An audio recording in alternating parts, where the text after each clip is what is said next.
clever part. The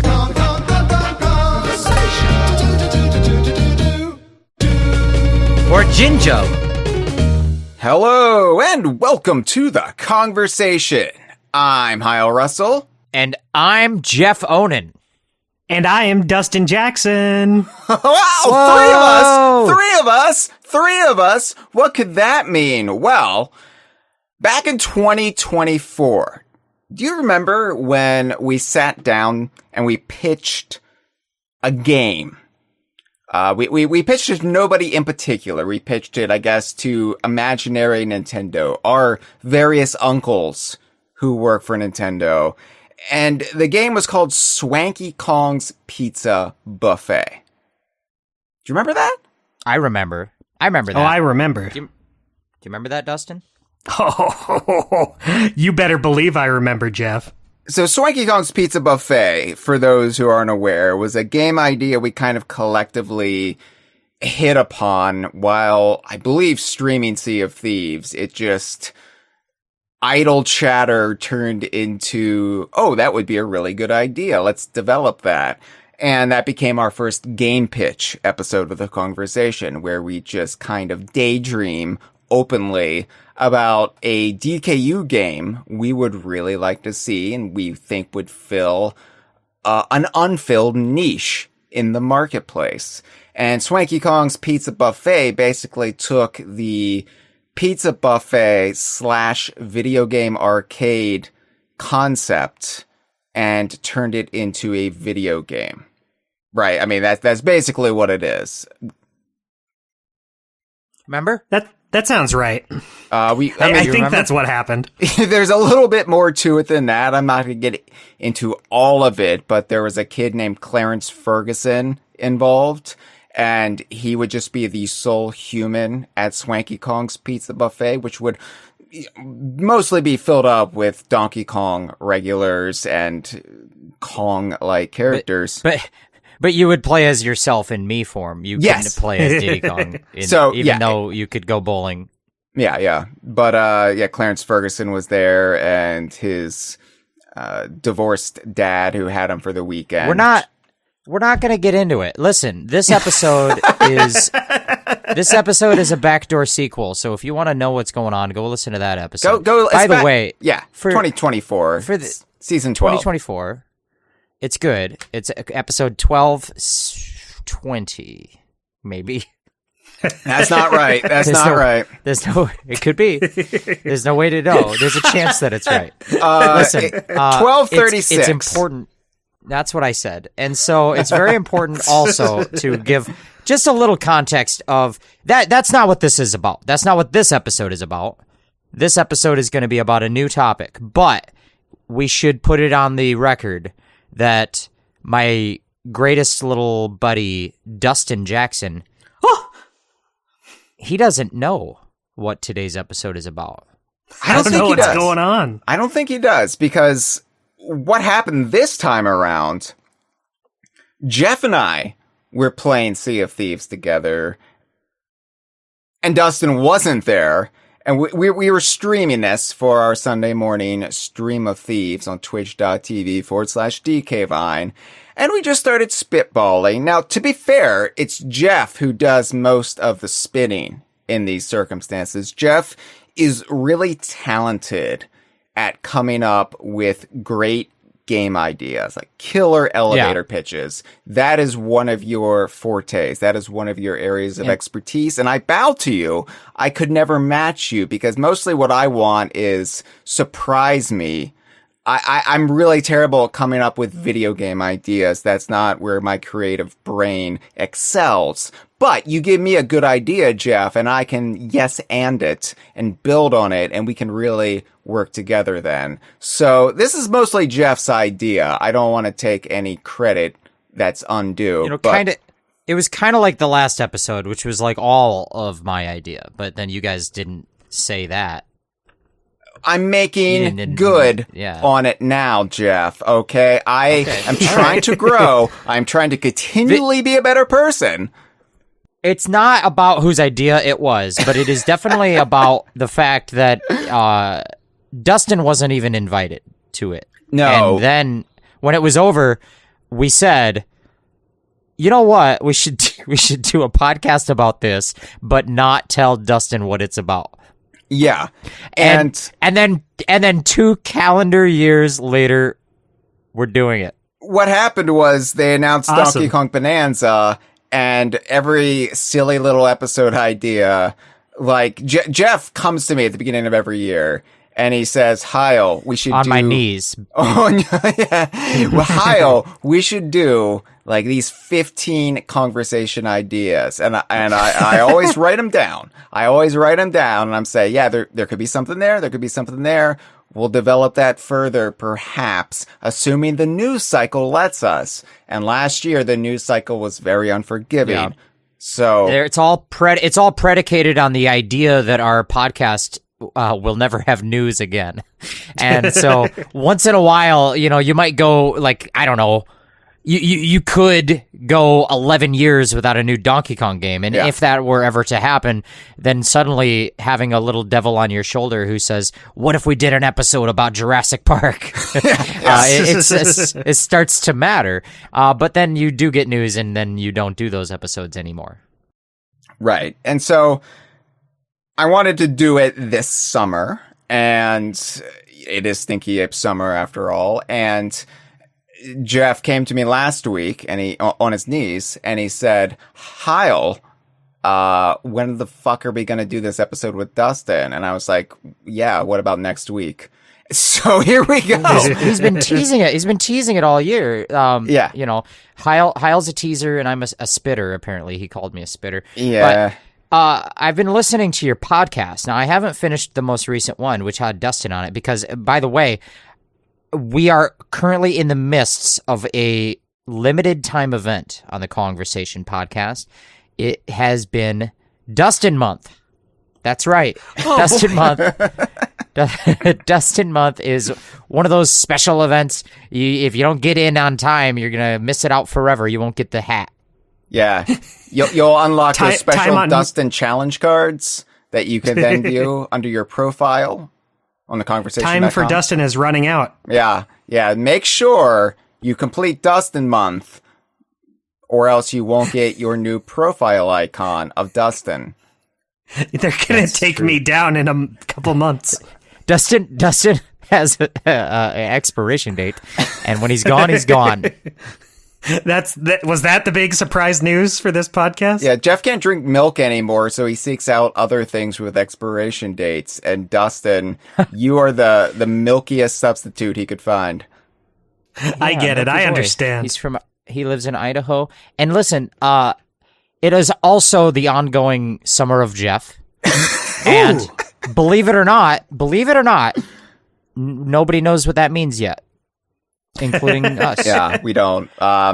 Nobody has solved the Summer of Jeff mystery, which I think I have to give the hint because no one's solving it.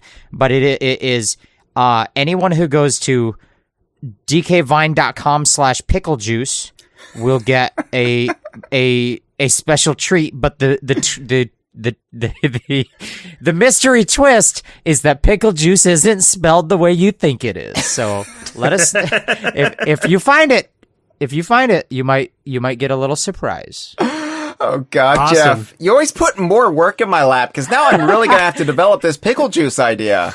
Yeah, so I want to point out, and we're going to talk about this. We're going to talk about our live streamers who we love. But at the time of recording, dkvine.com/picklejuice might not be live yet. But by the time the episode's out, the Pickle Juice Mystery will be live for all players. All DK Vine Conversation players will be able to have access to this limited time mystery. So if you can find out the right way to spell dkvine.com/picklejuice, you will get a little treat on there. We'll find out what it is. You're gonna get a little treat. Which it's never been easier to ship things internationally to people. I can't wait to find out what treat I'm gonna have to come up with. I think it's just a treat that's on the webpage. You get to see. Okay, It's just a fun little thing. okay. It could be an infected towing peroxide. We don't even know what it is yet. You know, But there are sorry. So many people on the staff tell me to take that down, And I say, sure. Yeah, 2. There's 2 of them, I think. Yeah, and I say, sure, with no intention of ever taking it down. We just keep hoping that that those people specifically don't keep checking. Yeah, I'm hoping they'll forget about it, really. So, Dustin doesn't know what we're doing, but we've got to... We do have Patreon people. Yes. We got to talk about it.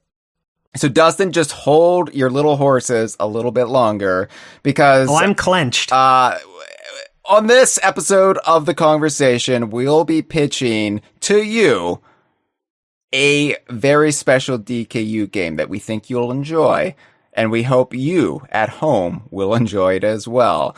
But, of course, if you like such sterling content as this, think about becoming a DK Vine patron at patreon.com/DK Vine. Look, I'm not going to lie to you right now. They're raising the rent. DK Vine's landlords, because of various factors, including the AI boom, which is just crunching the cost of everything. Our server costs are going up dramatically, doubling, in fact. So times are going to be tough. I'm going to have to be pinching some pennies, and they don't even make pennies anymore. Don't know how I'm going to do that, but one way is getting more patrons. Patreon.com/DK Vine. If you like the constant drumbeat of nonsense that comes from DK Vine, talking about the DKU, giving you stupid little news articles and shitty little features and dumbass little videos and this idiotic podcast, then think about becoming a patron. We really, really love you. Yeah. Yeah. And Hyle uses the money on gifts for his lovely wife. So go to DK Vine. Hyle Russell bought a mid to high tier necklace for his gorgeous wife, and it had her birthstone on it. So go to DKVine.com. That's very nice. They got 3 nights at an Airbnb. No. And you can be a part of it all. We haven't been on a vacation in years. The last piece of jewelry I bought her were octopus earrings at a museum gift shop that cost, I think, $10. So right, but that's all about to change.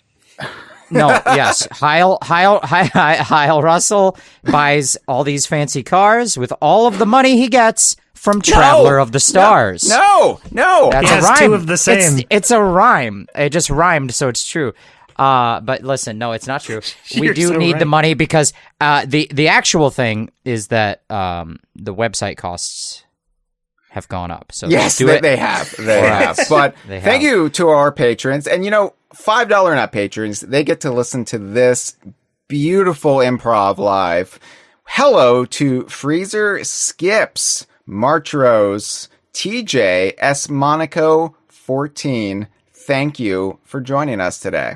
Yes, and hundreds of dozens of others. We don't have the time. We just don't have the time to list them all because we have to get into a couple other little bits of business before we get into the thing that the episode is about, which is still at this moment undisclosed to the audience and to 1/3 of the co-hosts.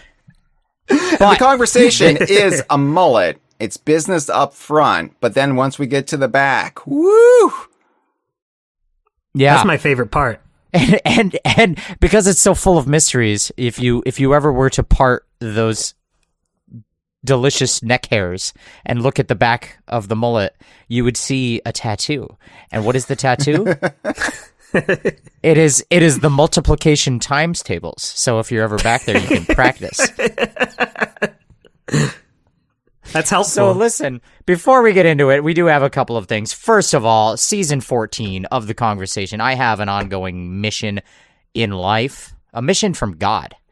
Not that God, not your God, but, because yours is fake, but mine is real, and I am on a mission. I have to give advice. I have to give one little share of advice every episode of the Kongversation podcast, so at the end of season 14, we can put 14 advices on a t-shirt. And then Hyle can buy his wife jewelry. Buy her 2 of the same car. Yeah, it's 2 of the same car because actually that is related to the advice I was going to give you today. My advice is buy 2 of the same shoes and alternate them days. They will last more than twice as long.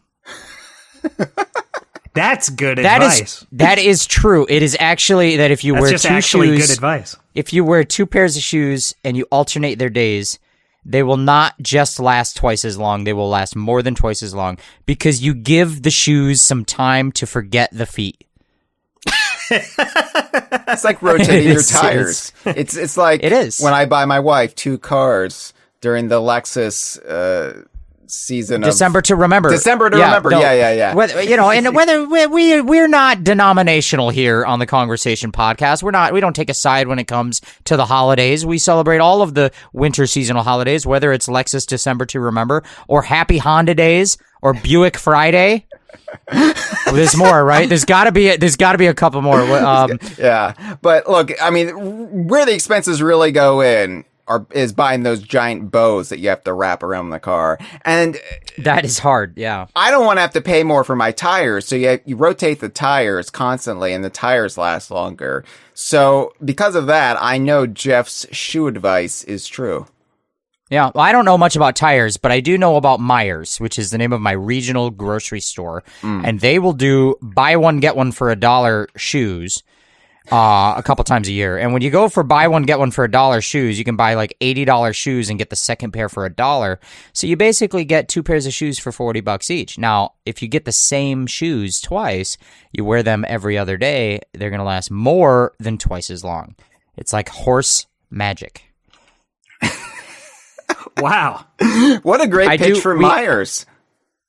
Yeah, Myers, the grocery family. No, that's not their slogan. I do have one little last bit of due diligence before we get into it. A very rare and unfortunate retraction that needs to be issued on this podcast. 2 years ago on the calendar, the 3 of us were in a room together, much like this one, and we did a podcast where I said that we were in a mid-Doug sandwich. And what that means is that Dustin's middle name is Doug and that Jeff's middle name is Doug, and I'm Jeff. Hi. Wild. I was wrong. Because, and I noticed it as soon as the episode was over, I already knew it. And I wrote it down. And when I say I wrote it down, let me describe this to you. I wrote it down on a whiteboard that hangs on my office wall. It is like a 6 foot by 4 foot whiteboard. This is large. And I wrote in the corner the words mid-Doug retraction. and that has been on my whiteboard for 2 years because I haven't cleared that out of the cache. So I am here to tell you all today that we are not performing a mid-Doug sandwich because of this simple fact that you do not name a sandwich after the bread.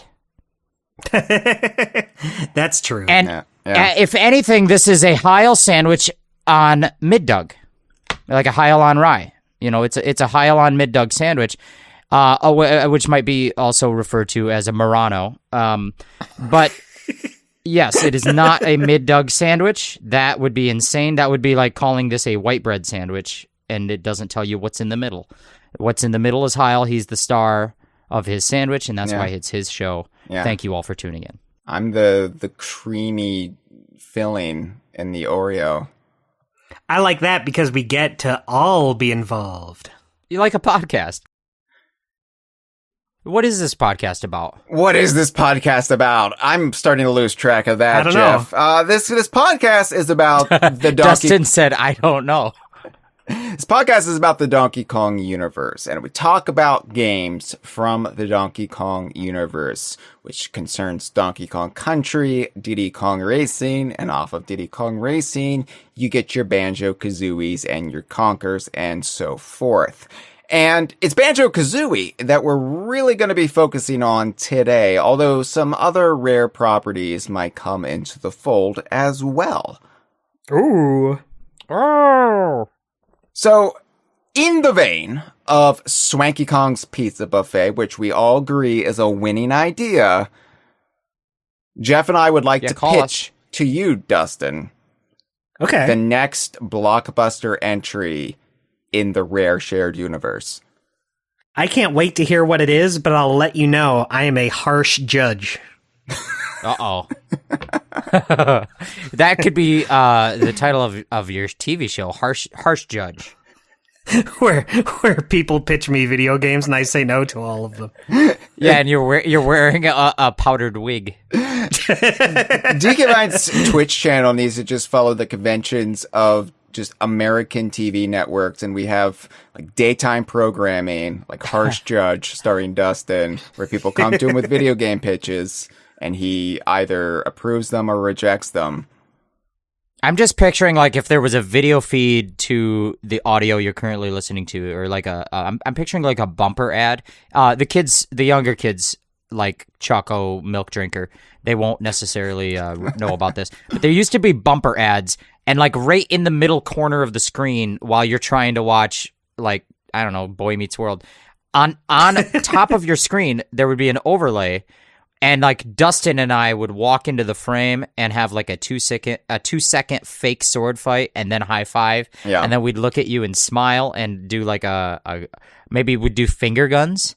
And it would say like Mid-Dug Sandwich Tuesdays at 5 Eastern, 8 Pacific. Mid-Dug Sandwich Retraction is the full name of the show. Yeah, Mid-Dug Retraction. Mid-Dug Retraction. So listen, we do have to pitch a game to you, Dustin, but we're also pitching it to the powers that be, really. Because the thing about this is that it could happen. Just like Swanky Kong's Pizza Buffet. We put that out in the universe, and I think everything we put out in the universe eventually becomes true in some form. So we have the power. We just need to manifest it. I agree. Yeah, we're God. It's like The Secret, right? you just pretend really hard, and then you get to change reality. Because it's your reality, I think. Yeah, you can delude yourself into believing whatever you want. Right. Try and stop you. And you can... Somebody stop me! You know that one? I think that's The Mask. Smoking! Yeah. All right. That's a 31-year-old reference, Jeff. Well, so am I. So... I think we have to rip...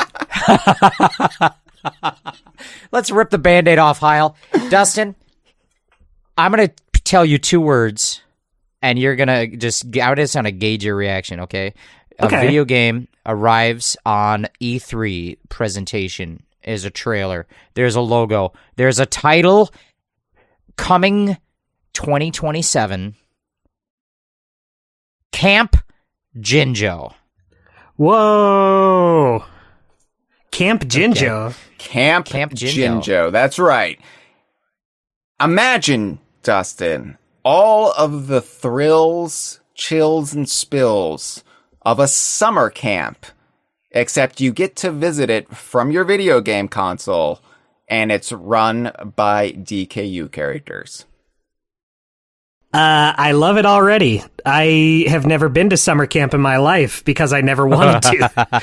Okay, listen, I felt like we might have to get into that, so let's do it real quick. Yeah. Has any of us had... There is the real life lived experience of a summer camp, and then there is sort of the television ideal of a summer camp, right? Because I think we all grew up with television that sort of showed you what the writers grew up with in the 1960s. And so let's talk about it. Hyle, did you go to summer camp, Hyle? I never went to summer camp, but I just assumed that everybody else was going to summer camp because of how ubiquitous it was in kids' media. It's on TV. They put it on TV all the time. They put it on TV, you can't lie. I went to a weekend summer. It was like a 4-day summer camp in the 5th grade. Okay. And so that's not like the TV idea is that like these kids are just freaking gone for weeks. Like their whole And the parents, where are they? You know, that maybe happened to like rich kids on the East Coast in the 1960s, but I don't know if it's real. But I did go to a summer camp for 4 days, and I got a taste of the experience. And I think that it, in shades, it equaled or resembled what they showed you on the TV in a smaller dose. Yeah. Dustin, I believe you've never been to a summer camp. I've never been to summer camp, but when I was in elementary school, my parents would sign me up for summer school, but it wasn't like, you know, summer school like you have to make up grades you did bad at. It was more just like a program during the summer where you went to the school and every day you did like arts and crafts and stupid shit. But you weren't outside. So it wasn't like in the woods. They had like recess and stuff, so you did go outside a little bit. Was there ever a cabin or a campfire? What about a campfire? No. Was there a lake? Did you go in the lake? No, it Did was you ever basically go in going the to lake? school. I've never been in the lake. Then that's not a summer been in the camp, lake? Dustin. That's just No, I know. that's just detention. Basically. Dustin's in the Breakfast Club, and he's like, "Is the Breakfast Club the summer camp?" And we're like, "No, we're talking about summer camp." Are we getting hash And browns? I guess I've never done summer camp. Where are the pancakes? If this is a breakfast club, where are my Apple Jacks? Hey, parents just don't get it. They don't.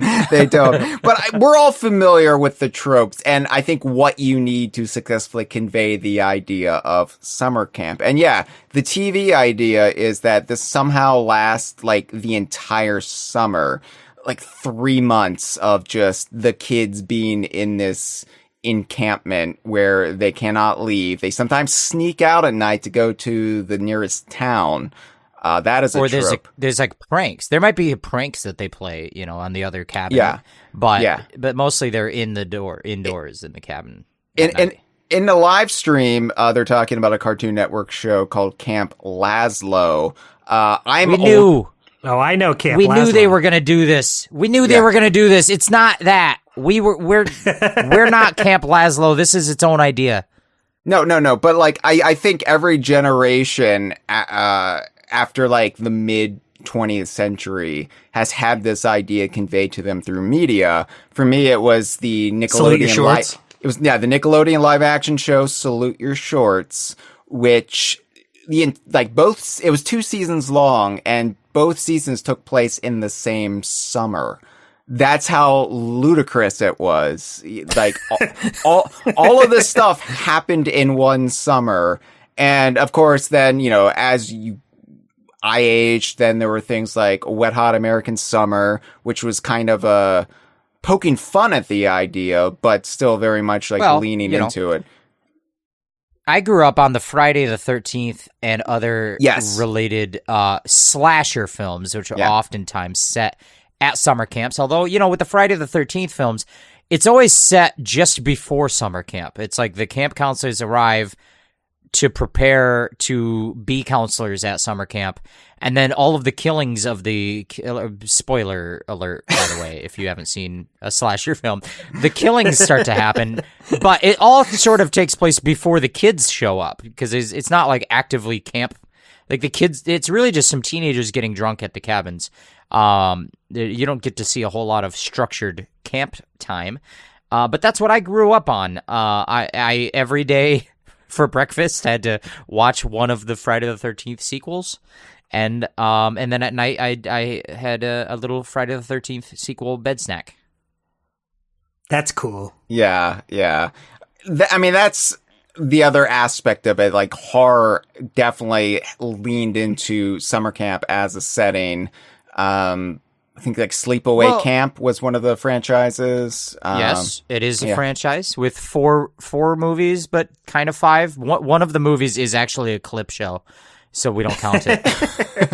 It's not even a joke. And that more leans into the tropes of the counselors, which tend to be late teens or early 20s, just there to drink, have sex, and get murdered. So is that what Camp Jinjo is? Well, sort of. But let's.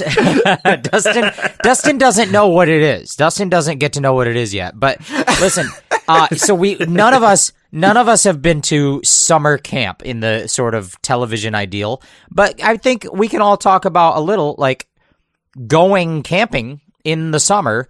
I did not go necessarily to, like, the summer camp where you have teenager, like, counselors that are running the show and you go there for weeks the way they do it on the movies. But my grandma always would have an RV, a recreational vehicle, a sort of camper, as they would call it. It's interesting that the vehicle is called a camper, but the person is also called a camper. So listen, they would go and they would park their camper at one of those campgrounds where you can just book it for like 3 months at a time, or more. And they would just live at a campground for months of the year. And every summer, I would get to go and stay with them for like 3 weeks. And it was at a campground that had like a camp store and a mini golf course. And it started to feel like Swanky Kong's Pizza Buffet, but it was outdoors in the woods. And there was also the lake. Because here's the thing. I don't live by the ocean and I'm not about the ocean. No offense. I get it. But I'm not about the ocean. But where I'm from and also all the places that matter, when you go camping, you are going to the lake. And it doesn't matter which lake we're talking about. It could be any lake. But at the campground, there's the lake. And that's part of it. That's part of Camp Jinjo, I think. There is the lake. And when I was a kid and I went to the campground with my grandma, and she had all these VHS tapes of every single Mary-Kate and Ashley movie. So I've seen every single Mary-Kate and Ashley movie. But more importantly, I got a little bit of a taste of what it's like to be camping for weeks at a time. Yeah. What about you? What about you guys? I've obviously been camping. I've been to campgrounds and like spent a weekend or so. And yeah, I mean, that is the closest I've come to the traditional camp experience. And even then, it's not as regimented. It's not as like in summer camp. You have all of these programs, you do all of these activities with the guidance of the counselors, and staying at a campground with your family. It's basically just whatever, go ride your bike. But you did ride bikes. That was part of it for sure. There was some bike riding. Yeah. But I think that to understand Camp Jinjo, the game, you kind of have to understand summer camp, and that's difficult for us because none of us did it. I think all you have to do is understand the tropes of summer camp, though, and we all understand that because we're the broad strokes. Yeah, we're all voracious media consumers, so we know exactly what it entails. It's sort of like Swanky Kong's Pizza Buffet, where it's sort of capturing an experience that you maybe can't have anymore, or you maybe never did, but you get to have it in a virtual space. Yeah. And now, guess what, buckos? We're doing it again. You can live you can live the summer camp life in Camp Jinjo. You can live it year round. Even if you've never been to summer camp, this is the kind of summer camp you wouldn't mind being sent to. Because that's also the other thing is I was always watching this like camp media, and I was always thinking, I don't want to go to camp. I don't want to leave my things. I don't want to leave my friends or my bed. This looks miserable. I don't want to do that. And I always was afraid my parents would come to me one year and say, you're going to summer camp, because that's what the TV told me would happen. So I was relieved that like never actually occurred. I dodged that bullet, but it would be fun to experience it in this kind of jump in and jump out. You get to visit summer camp in Camp Jinjo without actually having to sleep in a strange bed. Now that the Jinjos are there, now I love it. Well, let's talk about that. Are the Jinjos there? Of course, because what is Camp Jinjo? Camp Jinjo, to understand what Camp Jinjo is, you're going to have to understand what a summer camp is like, and we will be getting into that. But I think on a higher level... Explained it? No, but we've said that we all know about it, but we didn't really say what the day-to-day game of it is going to be like. Okay. We'll talk about that. Okay. But listen, I think that you can't just get into what is it like to be in a summer camp simulator. I don't think that's where we have to lead with. I think we need to lead with what makes this different from a real life summer camp. And that is what makes it DKU. I think that real life summer camps are not DKU. They're not. But this one, spoiler alert, it is. Wow. Yeah. I was going to say the Why? difference between How? this What is and it? the summer camp is you get to turn this off. I was going to say this one's not real. I think I actually have this down as a bullet point note to talk about, and I think it will come up later, because I think that the fact that you're stuck there is part of it. But well, that's just a little teaser. That's just a little teaser for what to come. But what makes this camp DKU? Why is it called Camp Jinjo? Now, Dustin, I'm going to tell you the elevator pitch before we settled on the title. I think the title is the sales pitch already, and that's great. But we didn't start from a title. This is a little history. We started from an idea, and the idea was, what if there was a summer camp on Timbers Island? That was like the first thought. Like, what if you could be a Diddy Kong racer, possibly? Like, what if you were one of the weird, like, cartoon animal kids? I don't know if you, in your personal headcanon, I don't know if you think of those guys as kids, but when I look at Diddy Kong Racing, I see a bunch of crazy kids. It's the Goonies, but monkeys. And and I am like, what if you could be one of those kids and there was a summer camp, and then you got to be around all of them? And as we went through the idea, Hyle and I, and by the way, I don't want to erase history, so I should point out that Cameron was there, and a fourth person. I don't know who it was. Maybe it was Dre. Maybe it was Chris. I think it was Chris. There's no way to know. I think it was Chris. It was it? Yeah. Well, that's neither here nor there, Mr. Russell. But I'm sorry. Sorry for chirping in with some historical basis for this. I don't even remember if I asked. It's not really clear whether or not I asked. But we were talking about it, and we started to kind of brainstorm and spitball. I'm a great spitter. Yeah. I'm always spitting, and I'm the teaser, right? You're the teaser. Yeah. I'm the spitter, and Dustin is in like the cuckold command center, watching it all. And there's nothing wrong. I'm not shaming. No, he sits there because it's the chair that offers the most support. He has that bad issue. Yeah, you know the one. His calves are tight. Thank you for noticing. His tricep is twitching too much. He has to sit down for a minute. So we started to pitch it, and then we sort of were spitballing, like, well, if there was such a summer camp, what would it be called? Like, how do you theme it? We went immediately into the great, horrible trope that all American summer camps do, where they start to lean into sort of native people imagery. And we're like, well, what if it was Camp Mumbo, like Mumbo Jumbo? I think that the initial idea was like Camp Timber, like Timber the Tiger. And then we're like, oh, but what if it was Camp Mumbo? And then we're like, well, no, maybe you can't do that. Maybe that's not. And then we all realized for the first time that camp is racist. We never knew camp was racist. Oh, no. Because there's a camp near my house, and I can't tell you the name of it because then you could Google where I live, and that's too much. That's called doxing, and we don't agree. Doxing would be a good name for a Donkey Kong character, a Kong. He would come out of a DK barrel, doxing Kong, but that's not what it's about. I can't tell you the name of the place, but it's like, it's one of those like, what's that thing they do where they abbreviate the hipster part of town? What's that? You know what I'm talking about? Where they take 3 words and they abbreviate it down to 1 word. What's the one, like New York? Hyle, help me here. I'm drowning. It's in New York City. It's Like Soho?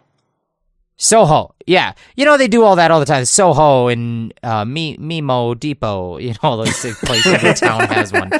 So there's a camp near my house, and it's like Temza Hana or whatever, and it just sounds Native American.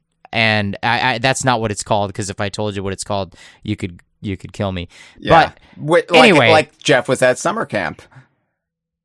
Right, you could get killed. Although, you know, I think this is one of the things about you watch the Friday the 13th, and let's say, for example, that you're 7, and the little bit of solace you have is you think, but Jason doesn't kill kids. He's not going to kill me. He's going to kill the babysitter. Jason himself is like maybe mentally still a kid in a way, and he would sort of look out, like he would let the kids go maybe. So we were thinking about it, and we decided we shouldn't be racist. Yeah. And we ended up with the name Camp Jinjo.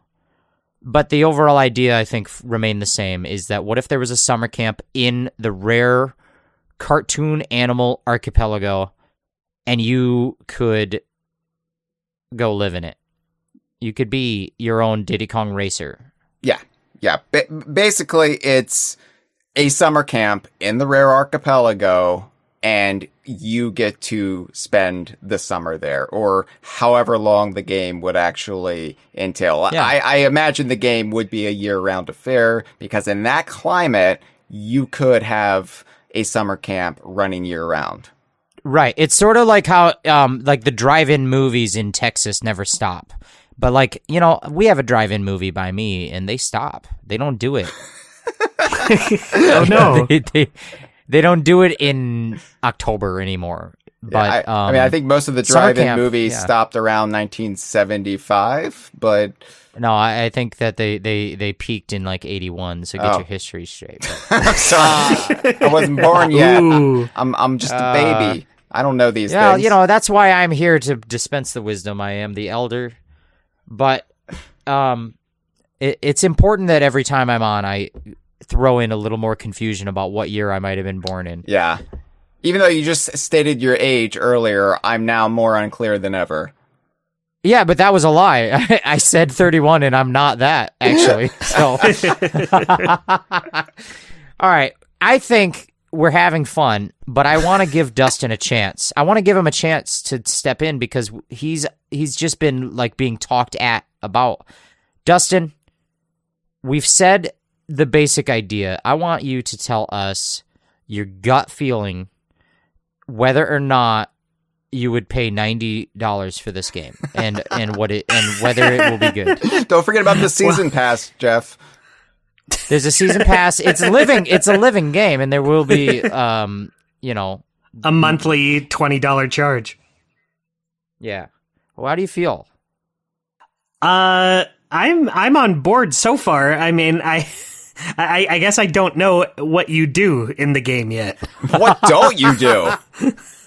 That's what I'm saying, Dustin. Like, what don't you do? You're right.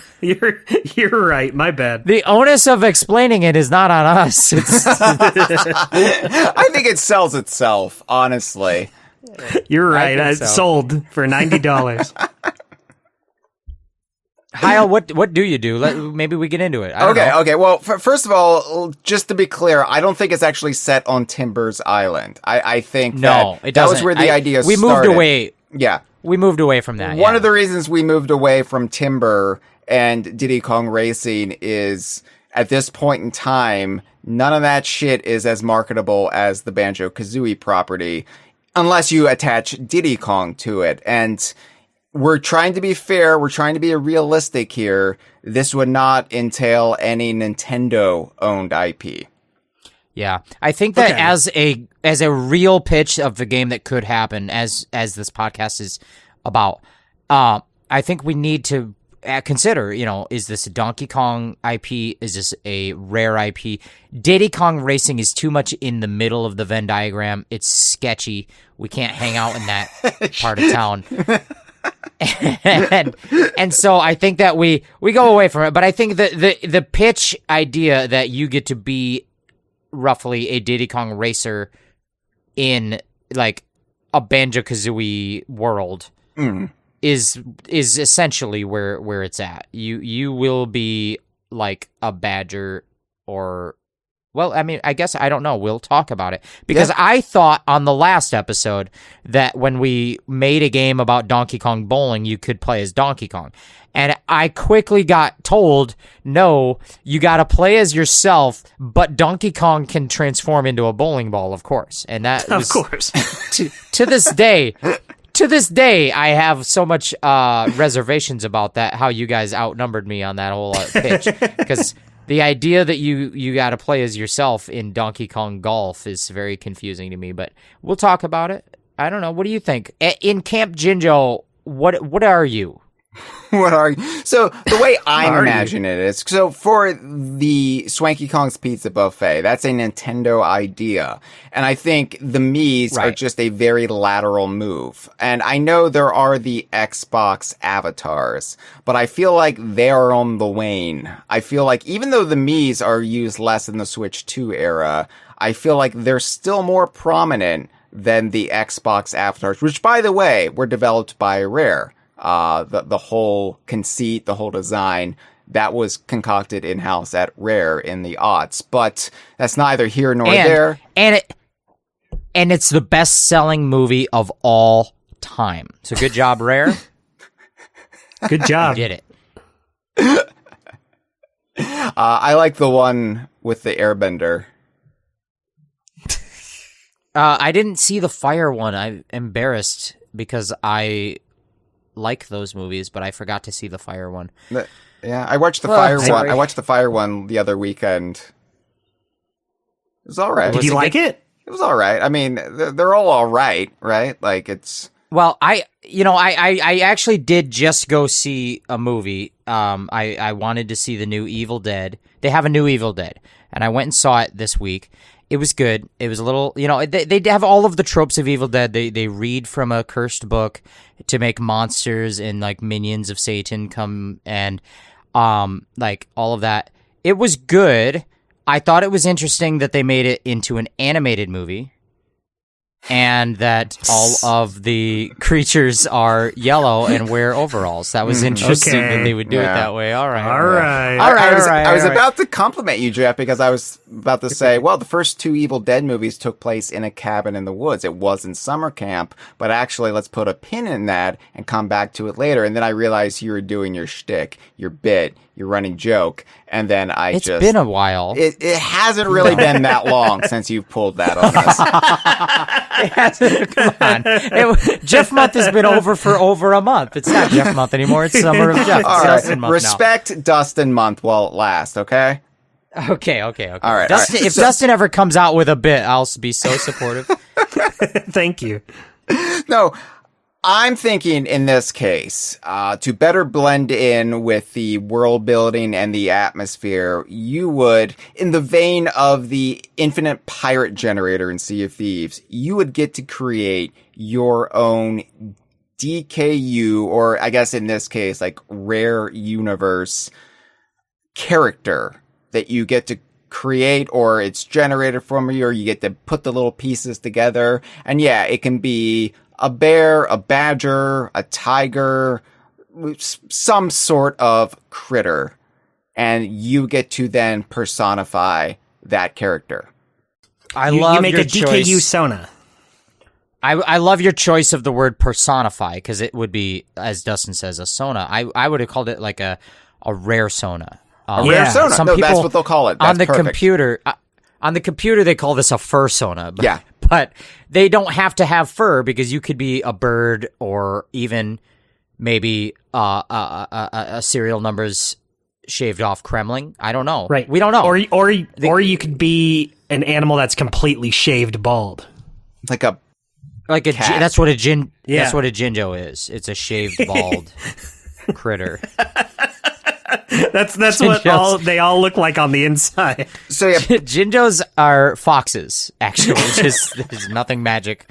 I think part of the appeal of this game is you get to create your own Banjo-Kazooie, Conquer, however they define, I guess just rare universe would be the branding for this, but you get to create your own DKU character effectively. That's not just this representation of your human self, but it's your rare Sona. I like that. And, and while we're on the topic, because I do want to figure out what the game is about it, but itself.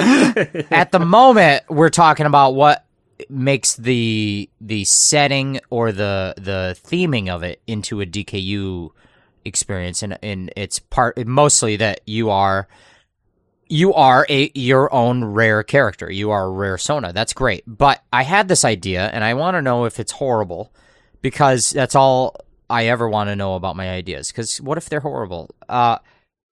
Here's the idea. Would the counselors at the camp be DKU characters we know? It could almost, in a way, be sort of like the Tiny Toons. Do you remember the Tiny Toons? Oh, I remember the Tiny Toons. Tiny Toons went to Tuna University or whatever, Bugs Bunny was the professor of mathematics or something. That's generally right. Yeah.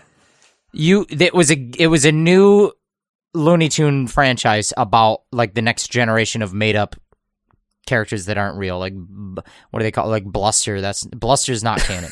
But the teachers at the school were the existing characters. So that's sort of a compelling pitch to me of like, yes, what if like Banjo and Conquer and the rest are the counselors, and you are creating your own next generation future DKU character, future video game hero in training at summer camp. Yeah, I think when we first had the pitch as Camp Mumbo, the idea I had was Mumbo as a camp counselor, like wearing a fishing hat and having the whistle, and basically just filling in the role of the camp counselor that they have to sneak out to the adjacent town at night.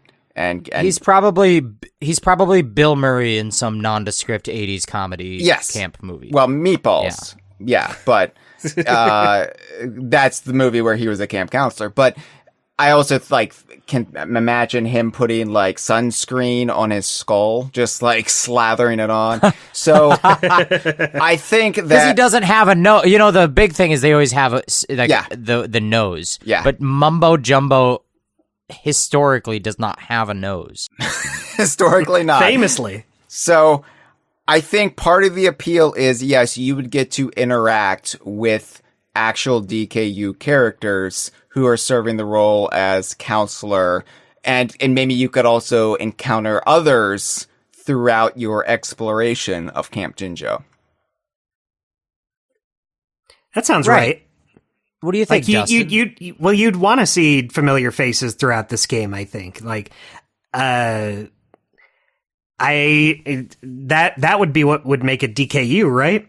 I mean, yeah, and that's also what would make it actually fun. Set in this world. If you just have nondescript animals running around, you could say it takes place in the rare universe, but it's not really selling it. Hello, I'm Richard the Turtle. Yeah. I mean, it's basically the Pepito Kong rule, but to the extreme. If you get to create, you create your own Tip Top the Turtle, but is it still DKU? Yeah. And we did talk about this during the stream, where do we just keep it focused on Banjo-Kazooie? And we ultimately thought, no, why? Why do that? Because at this point in time, I think that all of those rare legacy franchises like Banjo-Kazooie and Conquer that are adjacent to Diddy Kong Racing, but I think in a game like this, there's no reason to separate them. Like, incorporate characters, mix and match from different franchises,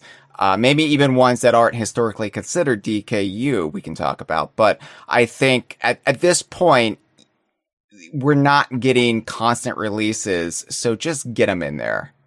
Yeah. Get them in there. And here's the thing: is if you make this a spin-off, like a small sub story in the world of Banjo-Kazooie, you're limiting the spread of your appeal. And I think that this idea has the potential to be bigger than Banjo-Kazooie. Bigger than Banjo-Kazooie. Banjo-Kazooie could be one facet of what this is, but it's like this could be a super game. I mean, you got to consider, if you add Conquer, that would broaden the appeal to like 12 more people. It's double. It's basically a quadruple A game. It's quadruple. It's the first quadruple A game.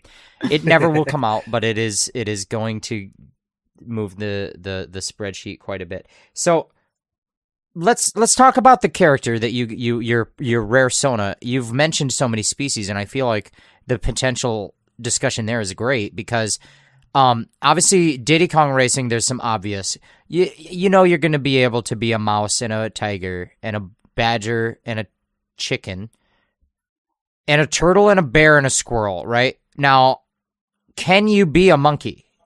I think yes. Yeah, and why not? Because fine. I mean, Chimpy and Banjo-Kazooie. Nintendo doesn't own monkeys. They don't. Actually, I looked it up just to be sure, and it turns out Nintendo has never copyrighted or trademarked monkey, so you could get away with it.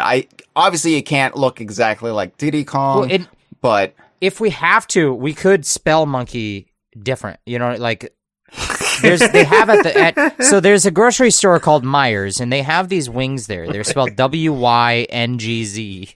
They're amazing. That sounds off the hook. So what if we did? We could always do monkeys with the U.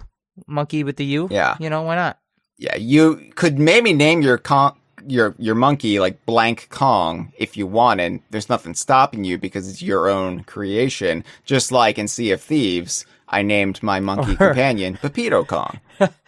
Like when you go to type in the name and then they have it on the telephone now or something where if you're gonna like say the F word or something, that it might pop up like a warning message, like, "Are you sure you want to send this message? Are you sure? Or like your name or whatever? Are you sure you want to have a name that has that word in it?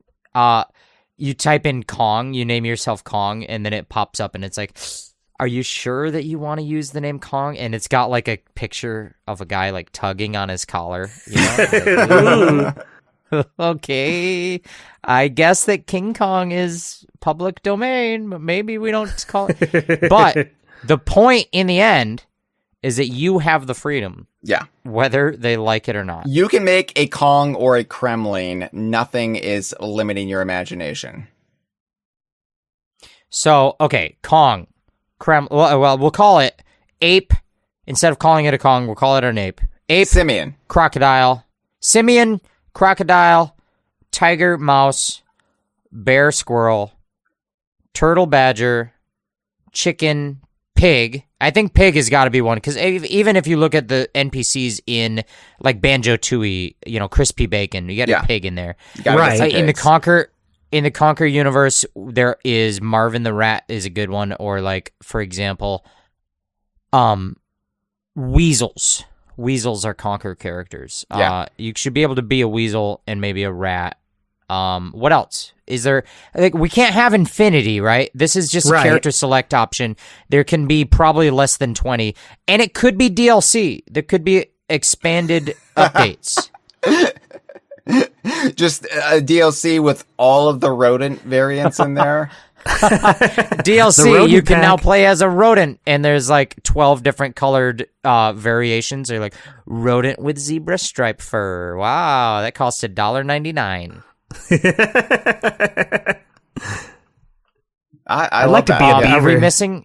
Are we missing any? Are we missing major DKU? Let's say, I think that we should keep it to species of grounded earth animals that exist as NPCs in rare games. Like, I don't think that you can play as a fictional species, like an imp or a Jinjo.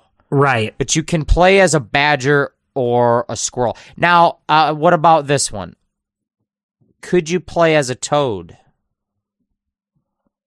Like a battle toad? See, I think they would incorporate some Battletoad stuff in there because I think at this point you in could time, play as a toad. Yeah, I think at this point in time, the just amorphous blob that is rare before Sea of Thieves all kind of blends together, and so I think you would see maybe some Battletoads references in there, if not actual character appearances. Yeah, I think that your rare Sona could be a toad. Yeah. I think so, I think too. it could be a wolf. Do you think maybe it could be a saber wolf? A wolf? So maybe not a saber wolf, because I have an idea for saber wolf. Maybe we're saving it. Okay. Yeah. But I do think that, you could expand, the characters you could create later on. Now, of course, people are going to be attached to their rare Sona, but maybe like Sea of Thieves did, you can later add the option to create a second character that you could run around as without erasing your current character. Well, I think that's a good transition into talking about the sort of game of it, the day-to-day. And Dustin, I want you to feel free to... What this episode is about is not that Hyle and I have the whole idea figured out. Right. And we're just going to we have it figured out, we're going to tell you what this is. We do not have it figured out. We're pretty much pitching it to each other. So please jump in. Feeling it out. Yeah. Just like a horny camp counselor. If you think, for example, that you should be able to play as a toad, tell us that. You could be a toad. But I think that the game should play out in seasons. And I think that in the seasonal structure of it, that you're going through a summer, and that is a quote unquote, I'm about to use a video game term, quote unquote, a run. Okay. I hate that term. Now, God. You don't like to go on a run? I just did a run of it, but now I think I'm gonna do another run, this time as a toad. That's how I think of it. I'm doing a toad run today. My latest run was so cool. I had such a great experience that summer at that summer camp with my mouse Sona. But I think I'm going to go on a run as a toad. I'm going to do a new run of Camp Jinjo. Now, tell me, gut reaction, Hyle, is that disgusting? That's not what you want Camp Jinjo to feel like. I'm not opposed. I just don't like the terminology run for some reason. It cheapens it. It makes it into something disposable and tawdry, and I think doing a run. I want Camp Jinjo to be pure. I want Camp Jinjo to be an experience one could look back on. Do you remember that summer in Camp Jinjo when they had that event? Oh, what a time that was in Camp Jinjo. It's basically gonna replace parts of your life. What about no, it's not gonna replace it. It's going to, because you didn't have that life. This is a life you can't really have, but you could have it virtually. Second life, almost. Yeah. We're all, I think, adults. We can't go to summer camp, but it'd be creepy if we did. What if we set it up? What if we used some of the land that we're buying in Idaho with Patreon money to form what we're not calling a militia? What if on that land, we as adults all just sort of had a summer camp experience? Now, the problem is that the FBI is already tapping our computers. So instead, we're going to have a virtual summer camp experience on the game Camp Jinjo, which is on Xbox only. Unfortunately, not made by Nintendo. Let's get that out of the way. Now, could it be cross-platform this is a rare game. Later, though? Could be. Actually, you're right. They could put it on Nintendo, but I think that the new leadership wants exclusives. Maybe we don't know what they want. They might change their mind tomorrow. But they're gonna make Camp Jinjo. Yeah. Let's pretend like the clusterfuck engulfing Xbox at the moment is not a factor. Okay, so let's just pretend this might be cross-platform. They might have this on the PlayStation 5, not as a physical release, obviously. digital only. And then maybe a Switch. The camp counselors on the scary movies had a physical release. You know what I'm talking about? I know. Hey. Yeah, right before they got the cleaver through their head. I remember. But Hey, with a K. yeah. I think having it on Switch 2 would be a bonus because you would definitely widen the pool of people who would play it. I agree. And so when I talked about going on a run where you're sort of going through a season, now maybe it's not like that, but what if, I still think that maybe the content delivery cycle of it could be a season where each season is a summer and you are kind of going through an arc where as you go through the game, experiencing the gameplay of it, the passage of time in real life with an ongoing like an event structure, like a living game, it mirrors that in the video game, the summer is ongoing and then it comes to an end and there's maybe, some closure. And then the next season, you could be the same character coming back next summer, but you're having a new summer. Or you could create a new character and live the summer experience as a different rare Sona. Now, but each season is a summer. You're saying it would be limited to summer, like this wouldn't be a special camp where you have autumn events, or it can be like a winter retreat. It's summer all the time. Summer all the time Well, because maybe- it's close to the equator. Yeah, it's always summer camp Okay. forever. I think that's fair. And I'm not like as it relates to real life, I'm not saying that you can only play the game in the summer. I'm saying that I'm saying that the game goes on forever, and in the game it's always summer. But as the game plays out seasonal event content, each season is like a summer in the reality of the game. Okay. Right. Okay. So basically, like, season 2 would be like the next year.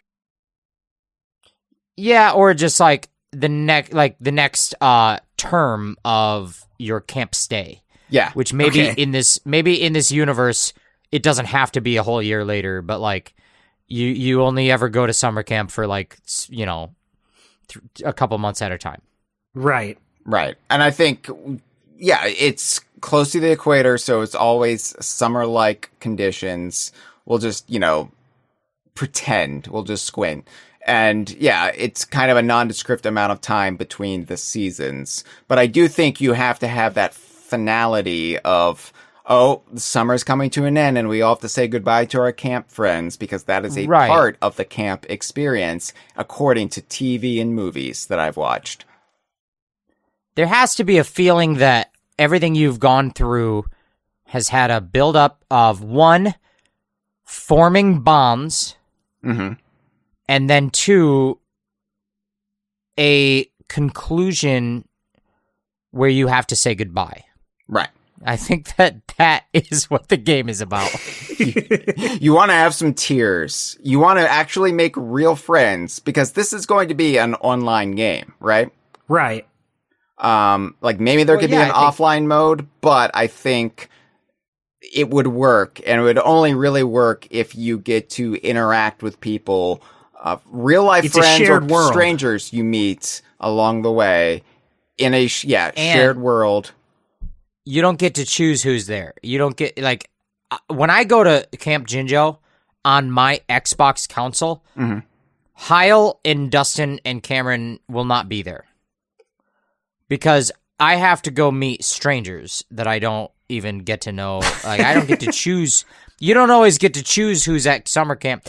And the first day is hard because you don't know who is going to be your friend. And maybe that's part of it. I don't know. Yeah, but you're all hiding under your rare Sona, so it's not like you really have to have these awkward social interactions. It's it's a prairie dog that you're talking. I don't know. It's a wombat. Yeah, is Good picks. Wombat one of them? Could be. Could be. You know that Crash Bandicoot was almost a wombat. Their Willy first Wombat. idea was that he was Willy Wombat. And then I don't know who told them not to call it Willy Wombat, but they were smart. Don't fucking call it Willy Wombat. You don't want to do that one. I don't think we'll have bandicoots though, because of course then that just makes people think of Crash, and he's not a part of It this. confuses the brand. Yeah. No, can't have it. They're too orange. Would it be voice chat or would it be text only? I think it could be like one of those Nintendo-y feel. Yeah. Obviously, it's not a Nintendo game, but you know that Nintendo-y thing of them, like the only way you can communicate is with like a chat wheel of pre-selected text responses. I was gonna say, because you don't want abuse. You don't want people being little skeevy weirdos and hurling We'll get slurs. Camp Jinjo shut down. Yeah, exactly. Camp Jinjo is a positive experience, and I think that you would actually ruin it if you let in the usual riffraff who ruin games of this sort. So keep it like Nintendo-minded. For as much as people feel constrained by that, I think it's the only way to successfully pull this off.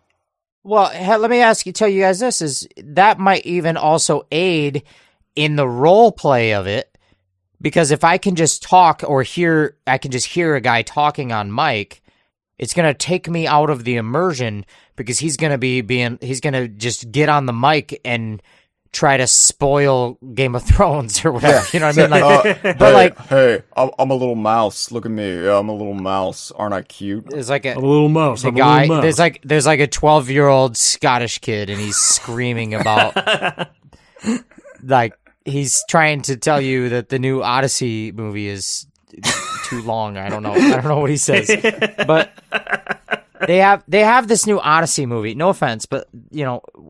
They have it on a special IMAX, and I learned on the computer. You can read it on the cell phone. You can also read it on the computer. It could be your computer, or you could go to the library and use their computer. But they told me on it that this new Odyssey has a special IMAX, and in the process, they revealed that most of the IMAXs are not real.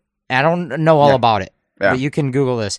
And what they said is that there's only 14 IMAXs, okay? And one of those is the one that I already go to. It's like 25 minutes from my house, and it is the only one in the state of Michigan. It's only 14 in the whole United States, and you can go and you can see the Odyssey for real. Christopher Nolan deviated this in this special way. But what the crazy part is that they're showing this movie at 1:55 in the morning. That's how much they're showing it. Holy shit. 24 hours a day. If you want to go to see the latest show, 1:55 in the morning. And listen, it's 3 hours long. That's too long for movies. I've put this on the record that I don't like long movies. It's too long. But you could go, and they have already booked the tickets into the middle of August. You can't even get tickets. So we don't want, my point, by the way. I was going to say, Camp Jinjo, though? We don't want Camp Jinjo to be like that. We want it to be for everyone. Am I right? Yes. Yeah, Christopher Nolan, what the fuck? What were you thinking? Movies aren't dead, and Camp Jinjo could happen. So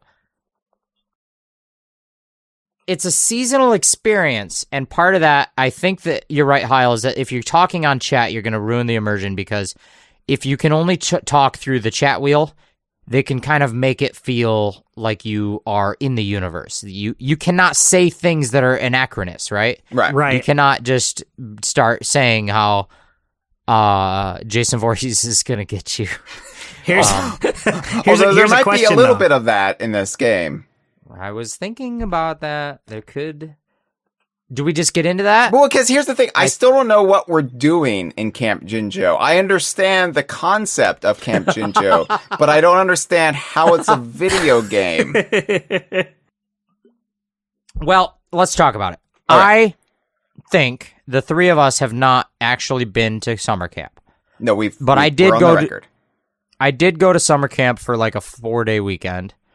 And in that time, there was essentially, I feel, the structure of it all. And what we had was a few things. One is that all of the kids were sorted into different cabins, and the cabins all had different names. And this is sort of fate. This is sort of, a magical coincidence. I was in the tiger cabin. Wow. Yeah, tiger cabin. Like, could they feel Diddy you had Kong the spirit? I did feel like I had the spirit. I believe there was tiger cabin, eagle cabin, wolf cabin, bear cabin. It's just bullshit. You know what I mean? But I think that's part of the fun of camp. And they do the same shit at like every couple years. A different, like an RA in a college dorm thinks that this is going to be a fun way to split up. Oh, you're in dinosaur hall. It's not a real thing.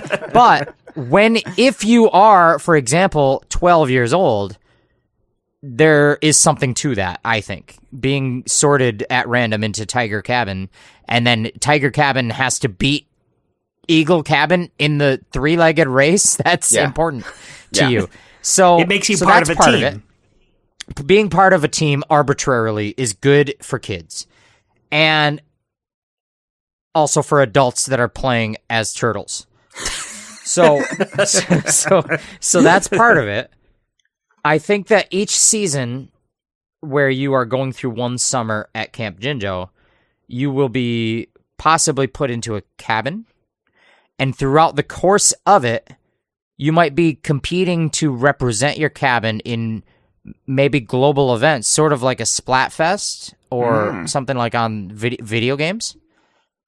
But what are you doing? When I went to summer camp, there was sort of a structure of you wake up, you have breakfast at the mess hall, at the food hall, cafeteria, and then you and your bunk mates, you and your cabin mates would be scheduled for certain events throughout the day, and every cabin would be sorted to do different things at different times, and throughout the course of the week, you would all end up eventually doing everything. But it's like you had essentially a class schedule where, okay, we go to breakfast, and then we have to do canoe class, and after canoe class, we get to play capture the flag. And when capture the flag is done, we have to go to compass learning class. And once you've learned compasses, you will get a free period. And during free period, you read a book and you feel sad because you miss your mom.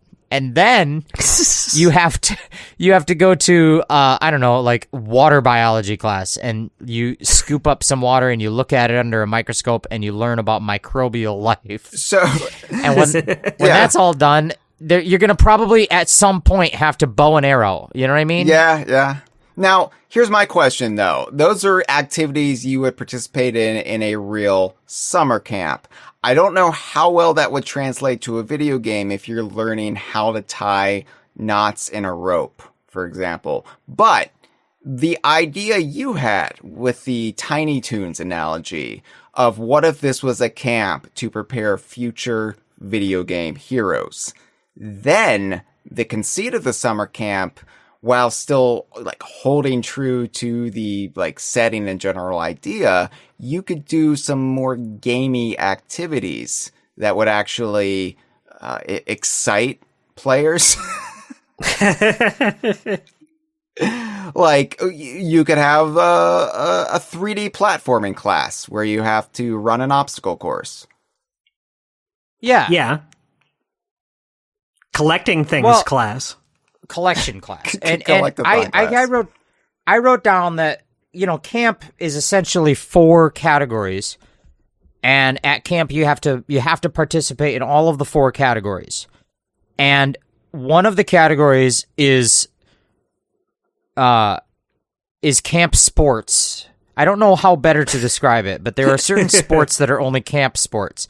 Like being able to canoe very fast is just a camp sport, and also bow and arrow. Bow and arrow is a camp sport, but oddly enough, capture the flag or 3-legged race, those are camp sports.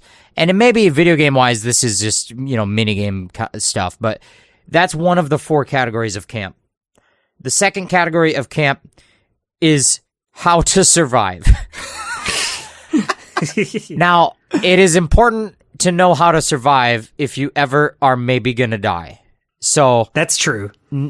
being able to compass and also build a house or know which of the trees are okay to eat. These are some of the things. So like navigating the forest, making a survival, how to make fire, making fire. These are things. Now, I'm not, again, this is not what the game itself is, but this is just sort of high level thematic ideas we could then translate into more gamified stuff. So first you have camp sports. Second, you have how to survive. Third, you have nature/biology. Now, knowing about the biosphere is important, and they do it to you at camp. You could learn about the different animal kingdoms, or they'll take you into a room where they have taxidermied some animals, and they will tell you to dissect the pellet that came out of an owl. I did that a lot of times as a kid. Did you know that if you dissect the pellet that came out of an owl, you will find bones of mice? Yes. Yep. Crazy. Yes. That's fun. That's part of camp. Now, the I final of think the four... maybe you don't need the taxidermy part in a summer camp for little cartoon animals. I was gonna say though, probably yeah, not. because would those just be dead rare characters? Like They don't have to be dead. Let's make them alive. Tip-tops up Maybe on it's the an shelf. actual owl. I didn't realize until now that the owl could be alive. Breaking He news. says, I've just laid this. the owl is just shitting for you, giving you Yeah. its scatological Here you go. droppings. It is the owl from Donkey Kong 64, It but can't we be. cannot It can't be. legally tell you that. Yeah, we okay, legally okay. can't admit it. All right. So yes, camp sports, surviving nature, Now- learning about nature and biology, and then the fourth and final category of camp is arts and crafts. Now, why is that part of it? We don't know, but sometimes when you're done learning bow and arrow, compass, and animals, you then have to make a basket. Yeah. Basket and weaving. that's part of it. I have a pitch for the arts and crafts part. Oh, hit me. What if you made your own piñata, like from Viva Piñata, and then after you make it, it follows you around as a little pet? Oh, It comes alive. that's brilliant. It comes alive. Yeah. Oh, it that's so comes good. alive. I love What that. if throughout the course of the camp season, you will acquire a number of mementos, and maybe you have a little bunk, and you have like a chest, like one of those like luggage chests, and then like the menu screen is like open your chest, and you've got all your little treasure trophy mementos. Yeah, and one I of like them that. is like all the different stuff you've done. Right. Yeah. But I do like the idea of the piñata companion, like following you around like a little pet. Yeah. I don't know. You that's could like cute. name it. Yeah. And I think that, like, this stuff couldn't be on a regimented schedule for like everybody. Like, everybody has to log into the game at this time for this class, because there's no way to do that in a global international experience. Plus, people Right. have lives, people have jobs and school. You can't actually play this as if you were stuck at a real summer camp. No. So there would have No. to be a lot of leeway given for this kind of stuff. You have the whole season to get around to check everything out, but Okay. maybe you have to. Maybe you have a little bit of a choose your own adventure feel. Now, choose your own adventure was a book that they had back when I was at summer camp. You could go to the library before summer camp and you could get books. And one of the books they had at the times was called Choose Your Own Adventure. And if you were at summer camp or like staying at the camper with your grandma at a campground that had a mini golf course, you could bring a Choose Your Own Adventure book, and in it, it would sort of be a tree of choices. And every time you hit a branch, you have to choose a direction, and then maybe it would lock you out of the other choices. Now, what if this is how Camp Jinjo worked, where you could have different experiences, but you would be then going down a path, a tree of options, and you're not quite sure where it's going to lead. And then when the season is over, you could have another summer and make different choices, and maybe new choices would get updated or occurrences would happen, but you would have a different experience every time.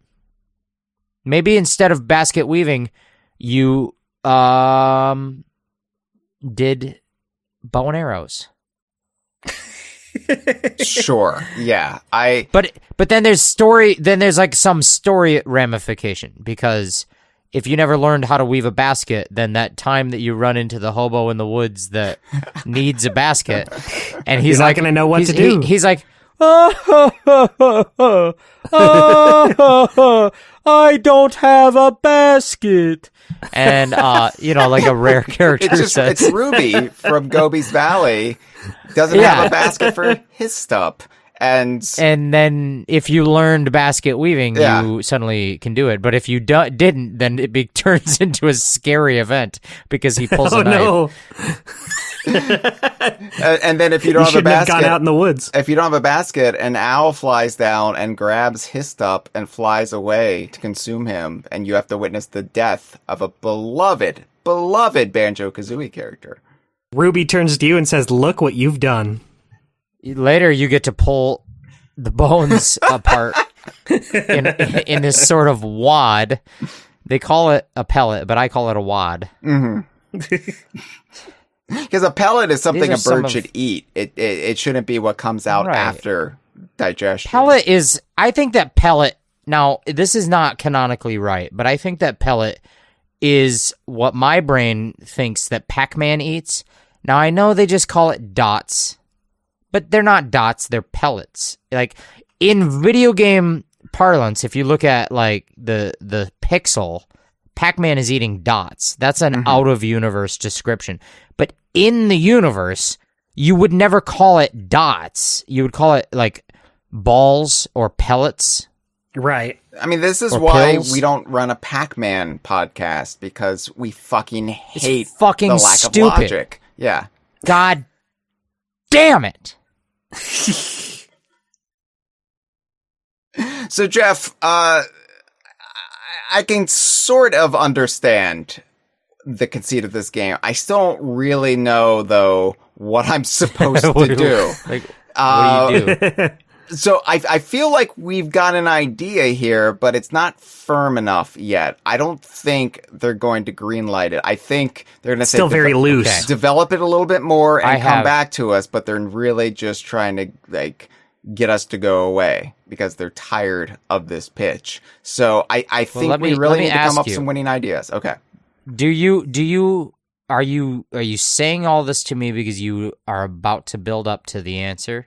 Or No. are you asking me? I'm hoping Is this we an answer? Do you have an answer or a question? No, I'm asking you if you have any sticky notes, Okay. if you have anything to pull out of your hat. I've got it. All Do you right. want to know? Ooh. I want to know. I'm I wanna desperate to know. Okay. Here it is. How do you say it? It is the game.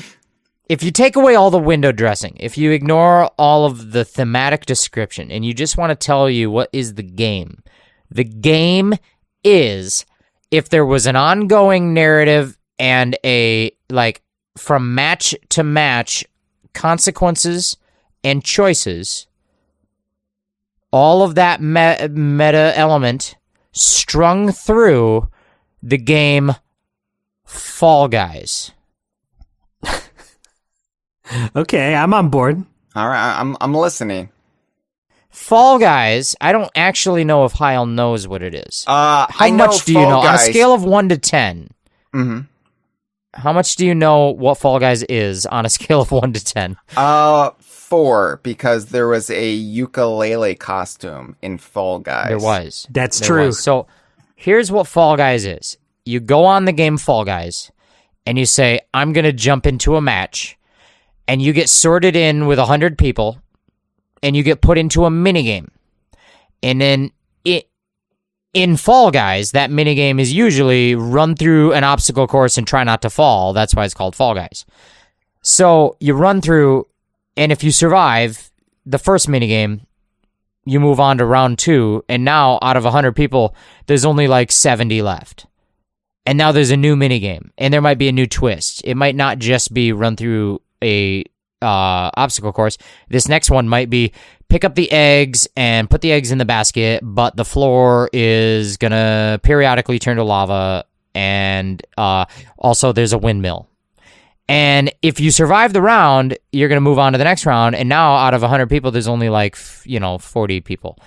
That's what Fall Guys is, and that's not literally what Camp Jinjo will be. However, in a very high-level sense, Camp Jinjo could be a series of mini-games you play. Maybe you can log in every day there's new mini-games. And if you log in, you can play, and it will advance your camp life. You need to participate in camp activities, and those will play out in the form of mini-games. And the mini-games will be online against people, and all the people online will be rare characters.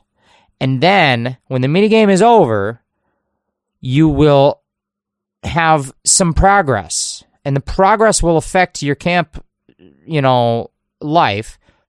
But outside of the minigame, here's the key, is that you then can also explore a hub world that is the camp. Okay. Right. And that is everything. Because if you can't explore the hub world, you're not going to be able to talk to the characters. You're not going to be able to see that there are mysteries.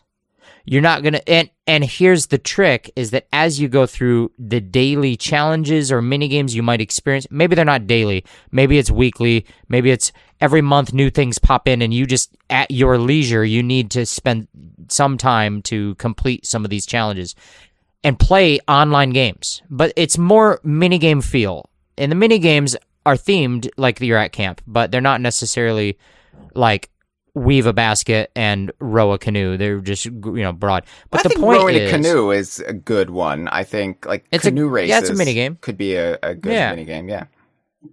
So you will experience games that feel like minigames in an online space, but you also will have a hub world where you get to explore the camp.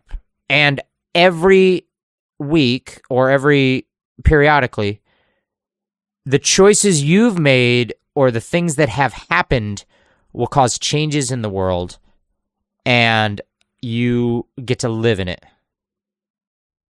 I like it. I like it. Okay. I'm starting to see the vision Now it's now. all of a sudden it's a game. But I have an idea. Okay. Just a vague sort of thought that came to mind. A camp store where you can buy unlockable stuff. Maybe some unlockable costumes for your little rare Sona. Or like music that can play over the intercom in the mess hall, using points that you win from your little mini games, or a currency of some sort. Camp currency, yeah. And I think Jinjo bucks. I think that you can also maybe win kind of badges, like Girl Scout badges, that kind of will not only advance the arc of your character and the prestige of them being this video game weebelo or whatever, but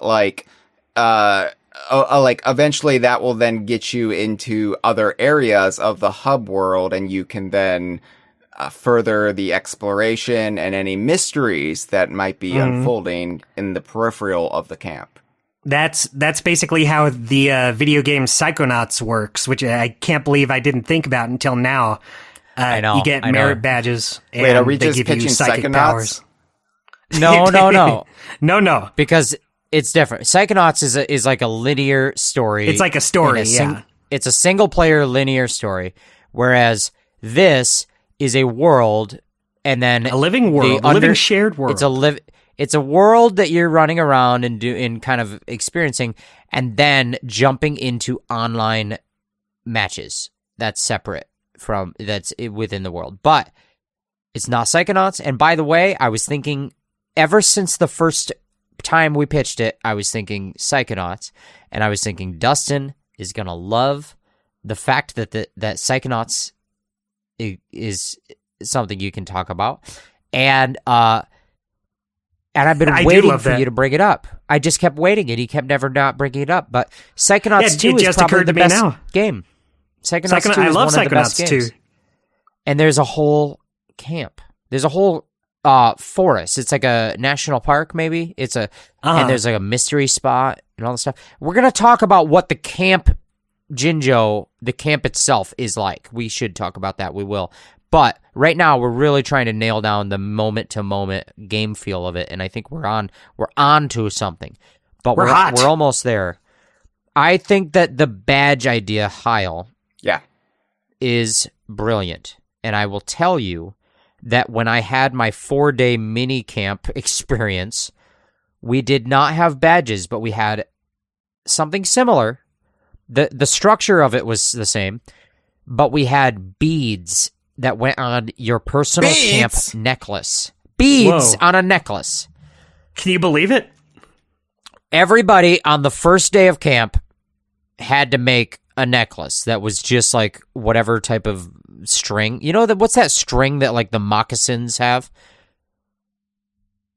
String? You know that kind of string that ties the moccasins? I'm not an expert on threads or textiles, Jeff. I'm sorry. It's not. It's a weird type of manufactured string.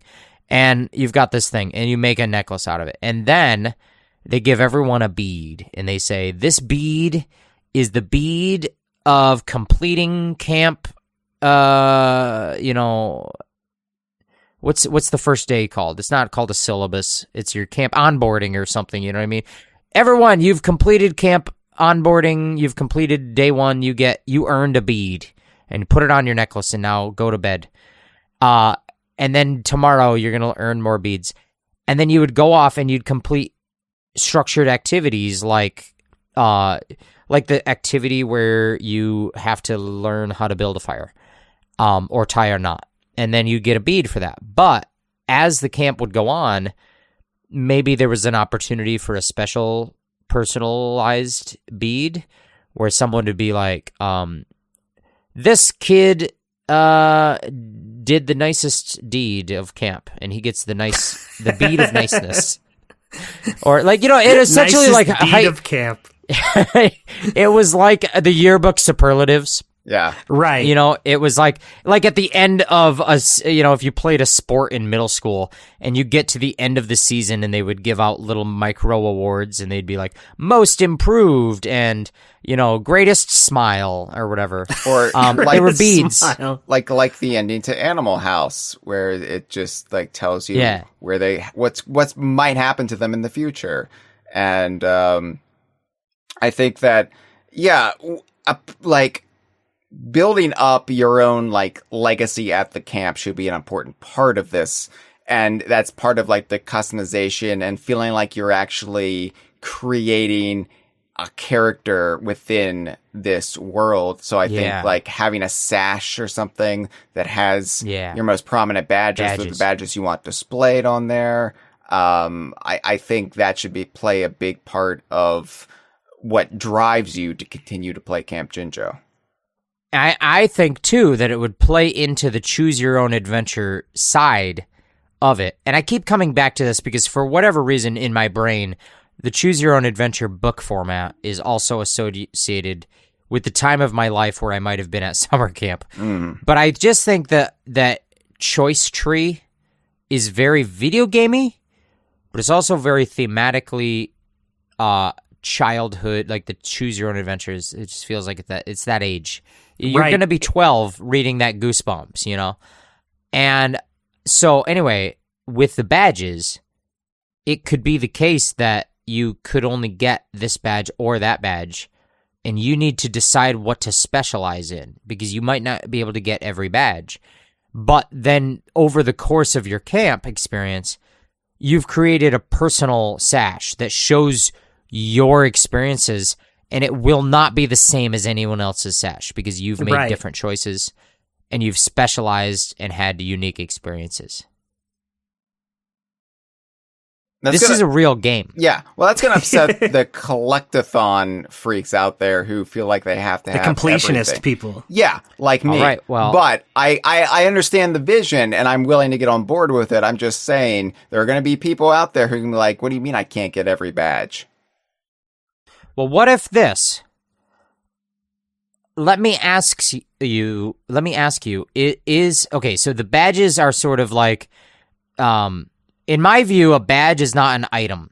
I've always felt this way. Sure. This is confusing, but an item sits on the floor, floating. Like, let's say it's floating a couple feet above the ground and it spins, and you pick it up and there's a sound effect, and then you have it. That's an item. That's like a collectible. In the world, there are items, and you'll pick them up. But I feel like a badge or a banner or a title or a profile icon, these are not items. They don't sit on the floor for you to walk around and pick up. They are markers of an achievement in some sort of reality above the floor. They don't live on the dirt. You know what I mean? Right. And I don't think that collectathon freaks should think of them as collectibles, because the collectibles live on the dirt, or maybe they float a couple feet off the dirt and they spin, and then you pick them up and you get a sound effect. That's a collectible. But I think that the pop-up banner, title, badge, that's not the same. I think that's different. Now, the question then becomes, does this game have collectibles in the grounded real, in the way that it floats above the dirt and you walk around and get it? Is that part of it? Is this world that you're gonna walk around, is it actually a collectathon world at all, or is it more just an online hub? My gut instinct is I think it should have some of that, considering it's a rare video game themed summer camp. It feels like an element that should be there in some way. I kind of agree, but I also, I don't think it should be necessarily the main, as you would say, Jeff, meta of the game. I think the personal journey, the collecting badges, the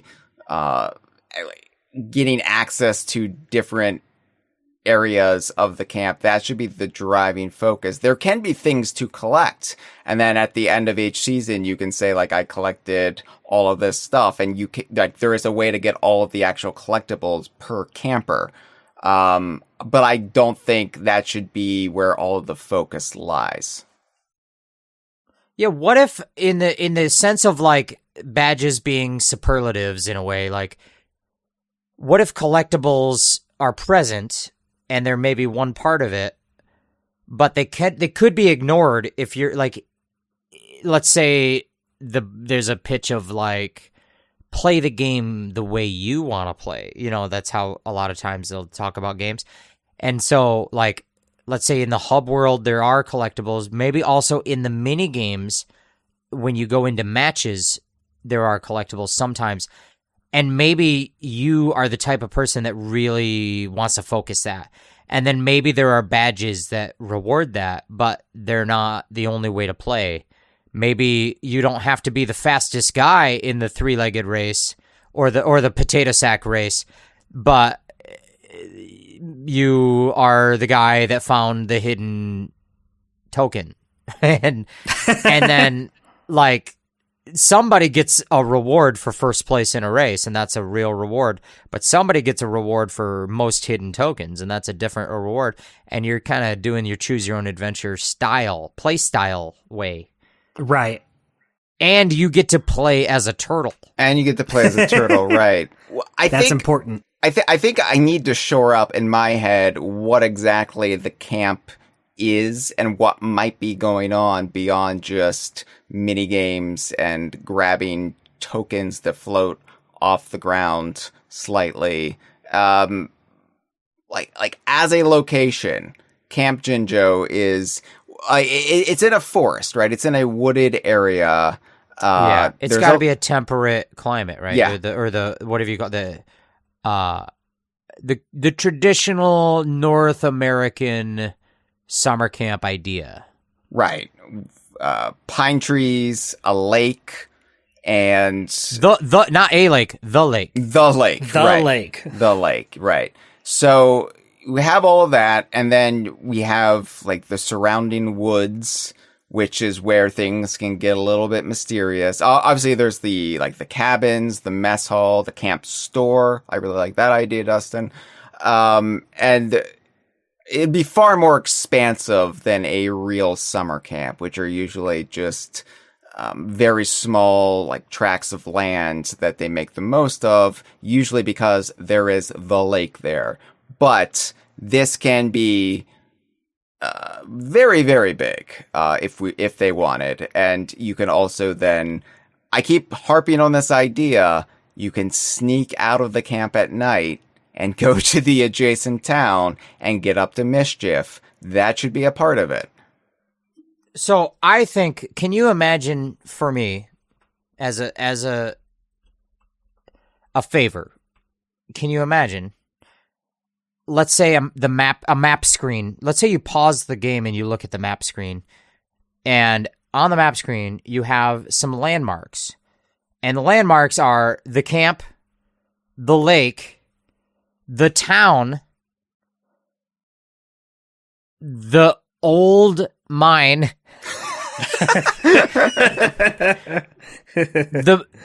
the mountain, maybe.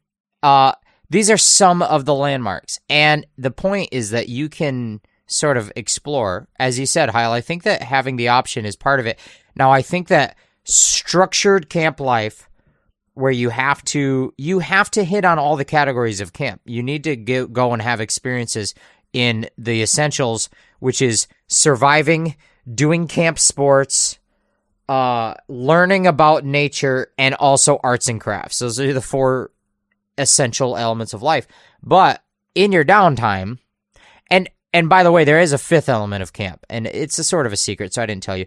The 5th element is just called team bonding. And team bonding is a big part of camp, but it weaves its way through all of camp life.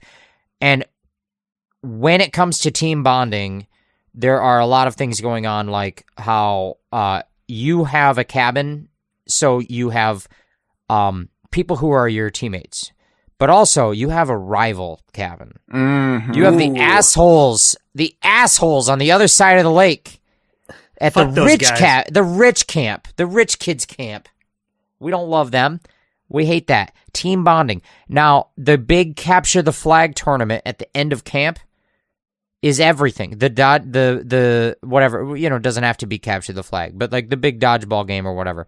That's make or break. Like, Barb is not going to have a crush on you if fucking Kevin beats you at capture the flag at the big day. You know what I mean? So that's part of it. Big day.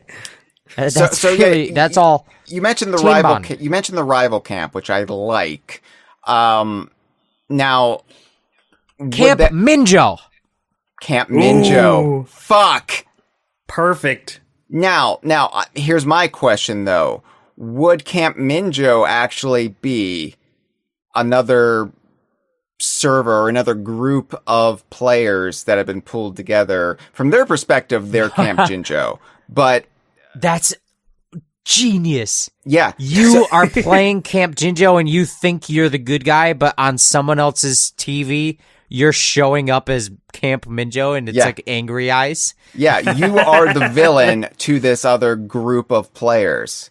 And then you have to compete at the end of summer, the big capture the flag competition. And it's for all the glory. Because Barb won't love you. Barb will love you. Barb the bunny, Barb the badger, whatever Barb is, she will run off with rich shithead Kevin from Camp Jinjo. I've always Oh my hated God. that guy. And he doesn't even respect her. He doesn't know. He's No. He's a bad guy. He's a bad guy, yeah. And he he wears like a denim jacket because he's cool. Sunglasses. Yeah. No, but He's I got think curves in all the right places. I think that's the missing element. You're talking about The Fifth Element, Jeff, and it's a great underrated Bruce Willis movie from the late 90s. Weird French sci-fi. It's got Gary Oldman in it. And by the way, it's not 12 Monkeys. It's not 12 Monkeys. Sometimes we can't remember that The Fifth Element and 12 Monkeys aren't the same movie, and then you remember that's not. However, in Camp Jinjo, you will probably encounter at least 12 monkeys in any session. At least. And 5 elements. And 5 elements. But I think... And Total Recall. I think the rival camp sort of being the underlying drive of the main story. I think that is the missing element that we were searching for, and I think we found it. Got it. I'm happy with that. Yeah. I like it. Now, I'm more concerned though about the hub world, because we keep talking about all the things you might find and all the things you might discover, and I think there needs to be one essential element of camp that we have not talked about, and that is camp lore, camp ghost stories, history, cryptids, mysteries, histories and mysteries. That's right. Yeah. Stuff that has happened in this camp years ago, this nondescript amount of time, and also stuff you might encounter in the forest. Obviously, that's part of it, right? Yeah. I'm sorry. I just ate a Jolly Rancher gummy, and it was chewier than I thought. I thought you were saying I just ate a Jolly Rancher, as in the hard candy version. And I was like, just swallowed Jeff, it stop whole. chomping hard candy. I just ate Jolly Roger from the Donkey Kong universe, and he's chewier than I thought. But listen, let's talk it. Mysteries. Now, when you are exploring the summer camp, it's not there. When a mystery exists at camp, there has to be a multi-level approach to delivering the story to the player of the mystery, because you will have dialogue from the NPCs, and I want to come back to that because I have a pitch about that. But there is more ambient sort of Easter egg type stuff you can stumble upon that will gradually unravel that there is more going on in this forest than meets the eye, and it's a little scary. That's the thing about kid media, is that kid media, especially during our kid years, it was not afraid to get a little scary, and just I think a little that's bit. part of it. Just a little safe scary, where it creeps scary. you out, it unnerves you, but it doesn't go overboard with it. You might have nightmares, but it technically passed the censors. Technically. Because they still have to sell toys during the commercials. Right. So every season could have different things going on. Who knows? But let's just talk about the kinds of things that could happen. Because we're not going to tell you what will happen. Yeah. That would be spoiling it. But what are things that could happen in Camp Jinjo? Bigfoots? There's rumors of a big evil bug. Well, or what is the sea creature in the lake? Yeah.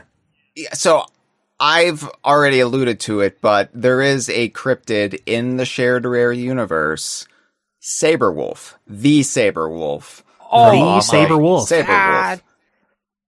And what if only if you really dig, if you're really diligent, you stumble upon a fourth of the Saberwolf amulet. And you're like, this is 1/4 of the Saberwolf amulet from the game Saberwolf. When you say to yourself, wow, I wonder what that does, because I've never played that. I'm just a new player. Because like I said, this game is not just for fans of Rare that are diehards, because that's a narrow, you're getting a subset. You want to get the newbies in there. This game is bigger than that. This game is for everybody. We're not looking at a subset of fans of fandom. This is this could be the Roblox of Rare. You want this to introduce the Rare characters and legacy to a new generation. Yeah. And they're going to be enamored with the notion that an amulet could come in 4 pieces. That's never been done in a video game before until now. Yes. So I'm thinking though, like you could even sneak into Camp Jinjo, like dressed as the Saberwolf, like in a horse costume with some other campers. Like you have a raid on Camp Jinjo, and these raids Pranks. can encompass different schemes, but one of that is to make them think there's a Saberwolf attack. Schemes. You called it schemes, and I called it pranks, but I think we're on the same wavelength here. Yeah. Right. That there has to be moments where you get to cause mischief, and maybe it throws you into a different, like, suddenly it's a stealth game. This is the Metal Gear Solid of being a turtle in a forest. And okay, but there has to be punishment, right? Because if you get caught, There has to be punishment. Yeah, if you get caught by the Camp Jinjo counselors, which from your perspective might be, like, I don't know, the evil acorn. I don't fucking know. But if you get caught by Camp Jinjo counselors, they take you back to Camp Jinjo and you get demerits, which are the opposite of badges. No. They Ooh. might hinder you from getting, I don't know, ice cream at the mess hall. I don't know.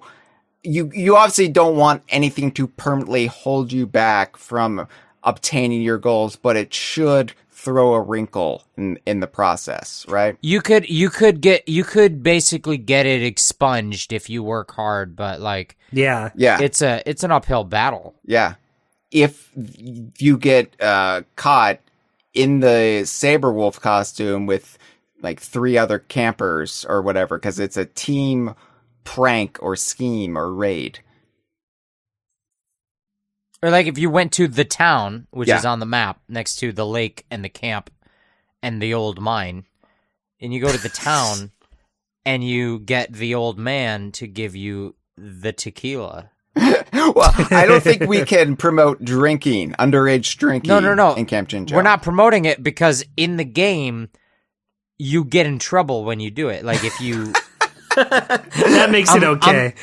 unless you get away with it, but that would be hard. Like there would be a good chance you could get caught. Maybe instead of substances that kids shouldn't be consuming, maybe it's more along the lines of you sneak into town and you get a cheat from Cheeto and like something that enhances you and can enhance your abilities at camp, which you can use then. But if you get caught by one of the counselors during the nighttime portions of the game, then you get a demerit.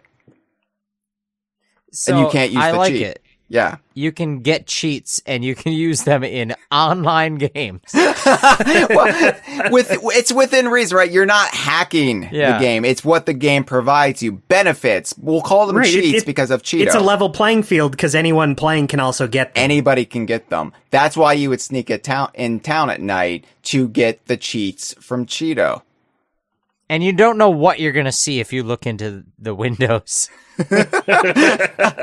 Yeah, the town could be full of fun stuff besides just Cheeto's Emporium, Cheeto's liquor store, whatever. But I think that can be like the whole, why are they sneaking into town? Usually in this kind of media, it's to buy booze or cigarettes or something, weed. But in this case, it's something that can actually enhance you when you're doing crew.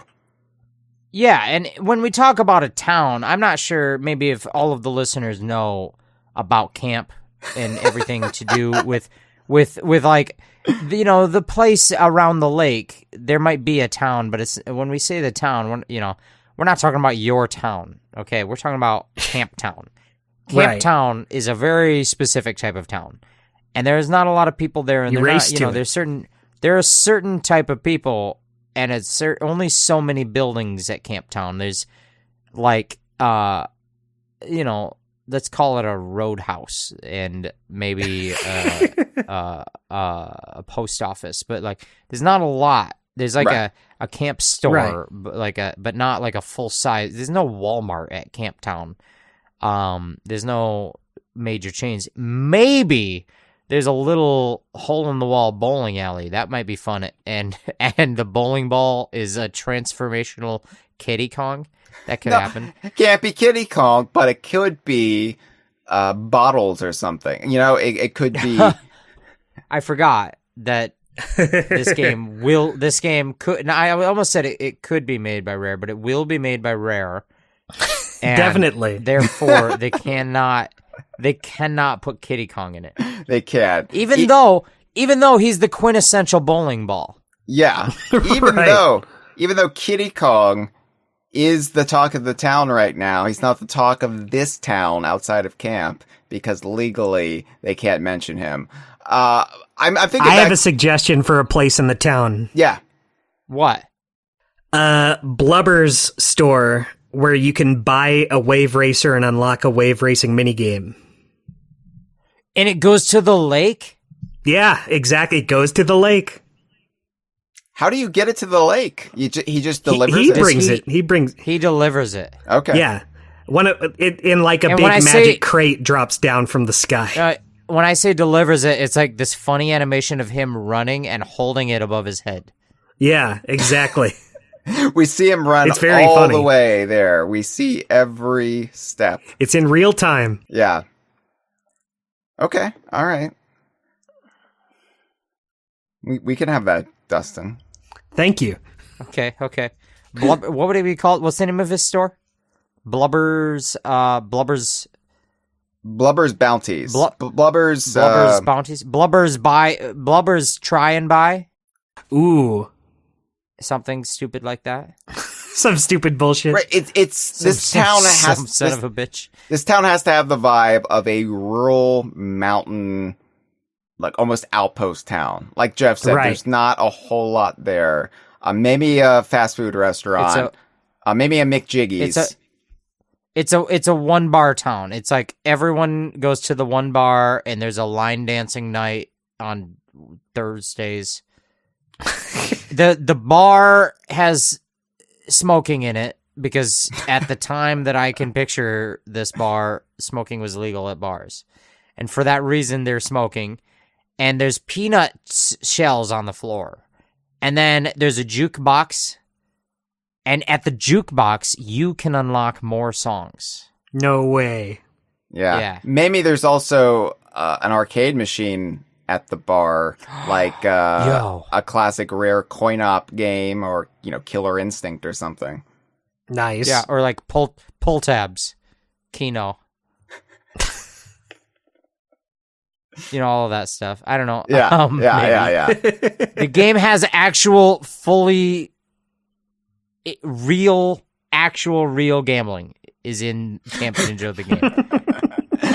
and you have to have a credit card and you have to be 18 or older. I'm so glad because it's so hard to gamble these days. There's just nowhere to do it. Right. There's not enough ways. Yeah. So that's it. Episode over. I think we. I think that's it. Like, is there anything else we haven't touched upon that Camp Jinjo could be? Let's go back to mystery. We were talking about mysteries, but I think there can be more because I think that there's cryptids. Yeah. There's a saber Bigfoot. wolf.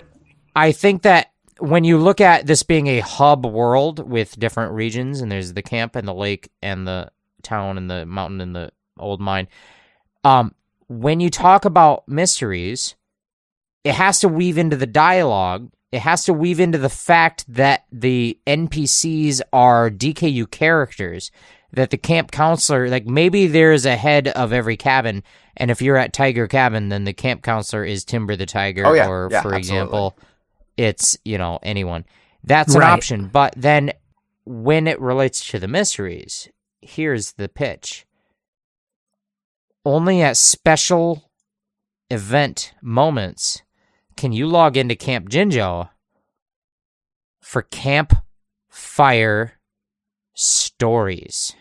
Ooh. And campfire stories are special events in the game where you go into the hub world and it's the hub world as usual, but you talk to any NPC and they say, "Hey, are you coming to the campfire tonight? The camp counselors are going to have a campfire story tonight." And you say, "Oh, sure. Can I go now?" And you say, "Yeah, go ahead." And then you hit yes. And then it suddenly turns to nighttime. You get a little loading screen. And now you're in campfire stories. And campfire stories are special events, like Build Rat Adventures in Sea of Thieves or something. I don't know. And by the way, if this is your first episode of the Kongversation podcast as a listener, Sea of Thieves is related to Donkey Kong. So moving on. Sea of Thieves is his cousin.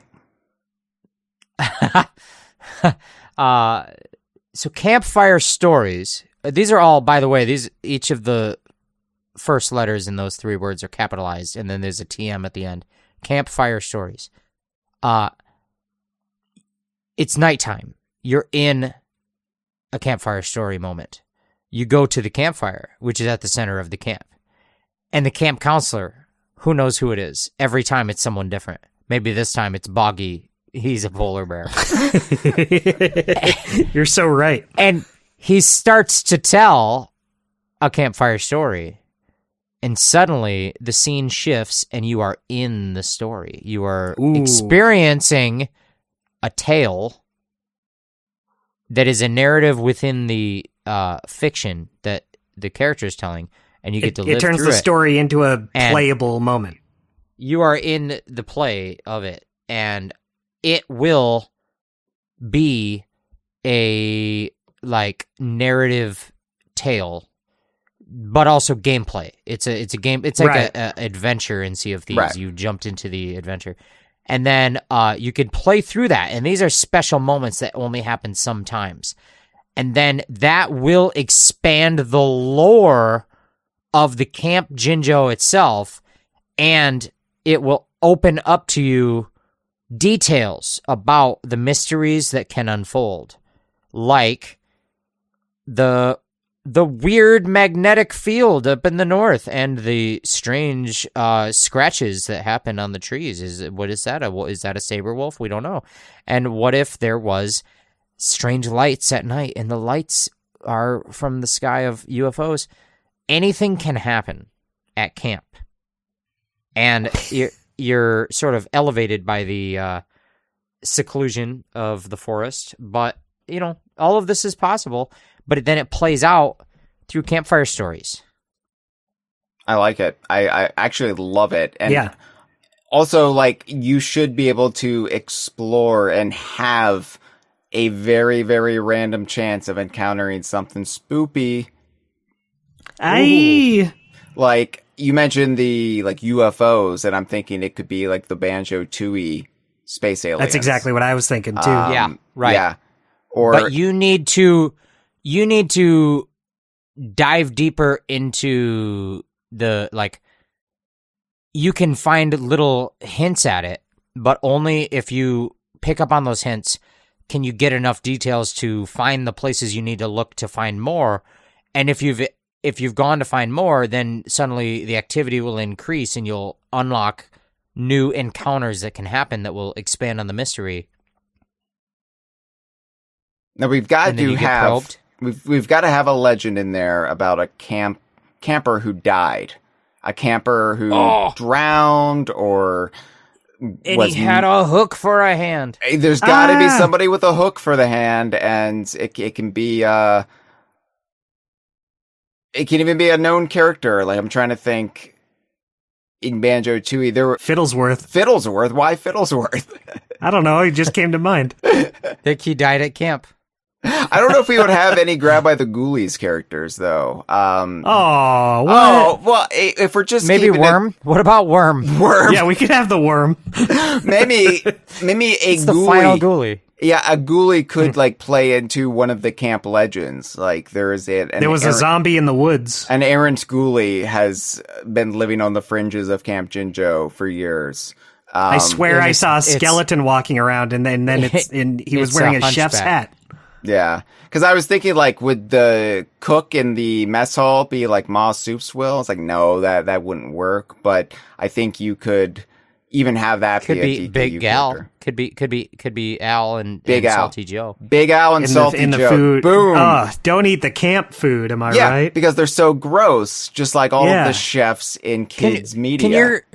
Can your character ever have like a fight with his best friend, and then like you say something you say, and then you regret, and then like you get really like red in the face and hot, Yeah. and you just like feel bad, and then you go back to your bunk, and maybe you even cry a little bit at your bunk, and then like later at the cafeteria you are embarrassed, but then your friend sits next to you and you both are like don't say anything for a while, but then he says like, I can't believe that you got a bullseye at bow and arrow class. And then you're like, Dad, that was so cool. And then all of a sudden you both start laughing, and then you make up and you just both pretend that the fight never happened. I think it's like a Tomodachi Life where you can read like the relationship you have with other campers in your cabin.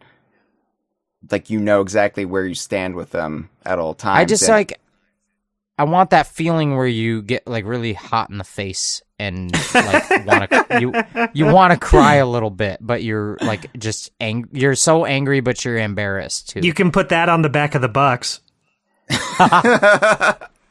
there won't be Get red boxes. in the face at friends. And it costs $90. Yeah, no, Yeah. I think the Switch 2 version will have a box. PlayStation definitely won't. I don't know about Xbox.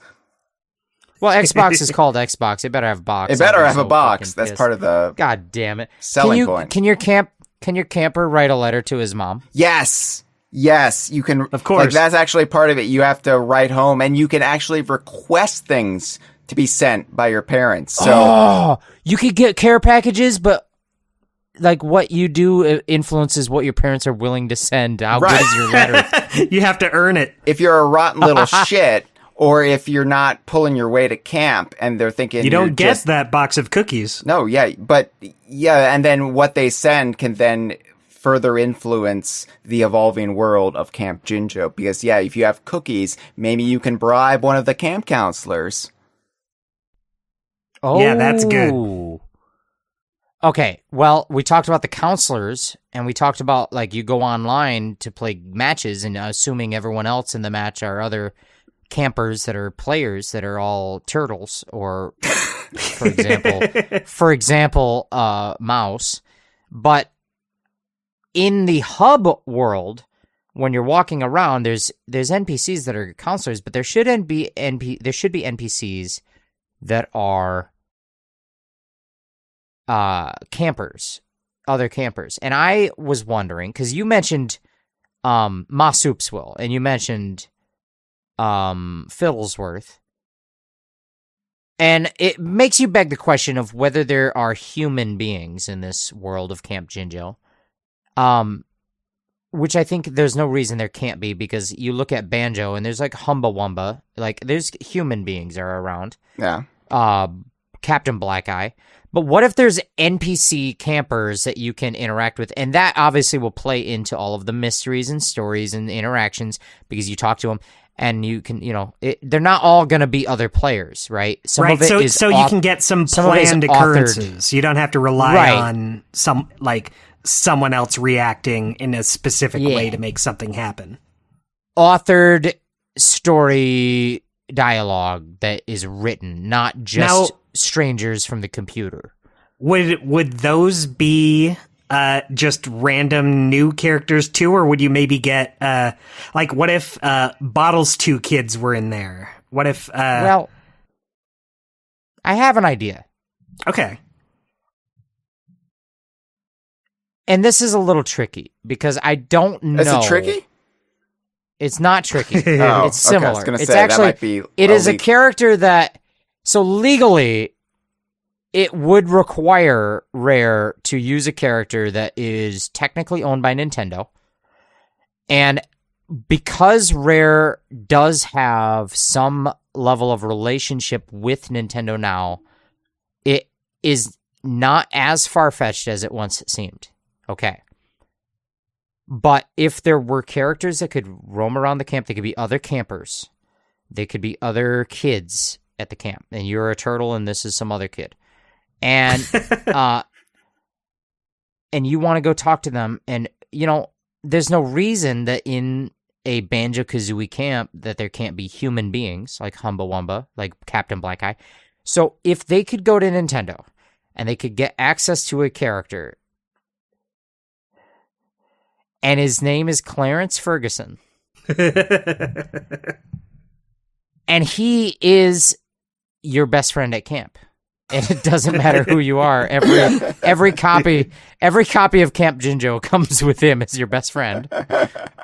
There's nothing you can do about it. That's on the box too. There's a little seal that says Clarence Best Ferguson. friend Featuring Clarence Ferguson Yeah. from Swanky Kong's Pizza Buffet. So wait, what if Clarence Ferguson though is like the annoying tag along that wants to be your friend? But that's part of what drives the story, right? Is Yeah. that like you don't get to choose who your friends are at camp. I Right. said this at the start that I don't necessarily get to go on to Camp Jinjo and everyone at Tiger Cabin is Hyle, Dustin, Cameron, Chris, and Mitchell. You know what I mean? That's not your choice. Because when you go to camp, you don't get to choose who's in your cabin, and there's awkwardness sometimes about who am I going to be friends with? Am I going to get along with my bunkmate? And I don't know. And then you get there, and it's Clarence Ferguson. Looks Now, at you. not with everybody that knows empty this. stare. This might be your first episode of the Kongversation podcast as a listener. You don't always know. Anytime You it could picked a be. bad By the way, one. the Donkey Kong universe is the games connected to Donkey Kong Country. So now you know. Clarence Ferguson is a guy. What is he? He's a kid. Yeah, he's a little boy. He's a little boy. to be more specific, And maybe he is a human maybe child. he's aged. He might be aged up a couple years by now. Oh, this takes place You think? after Swanky Kong's Pizza Buffet. Canonically, In the it takes timeline. place in current year, right? Yeah, Yeah. yeah.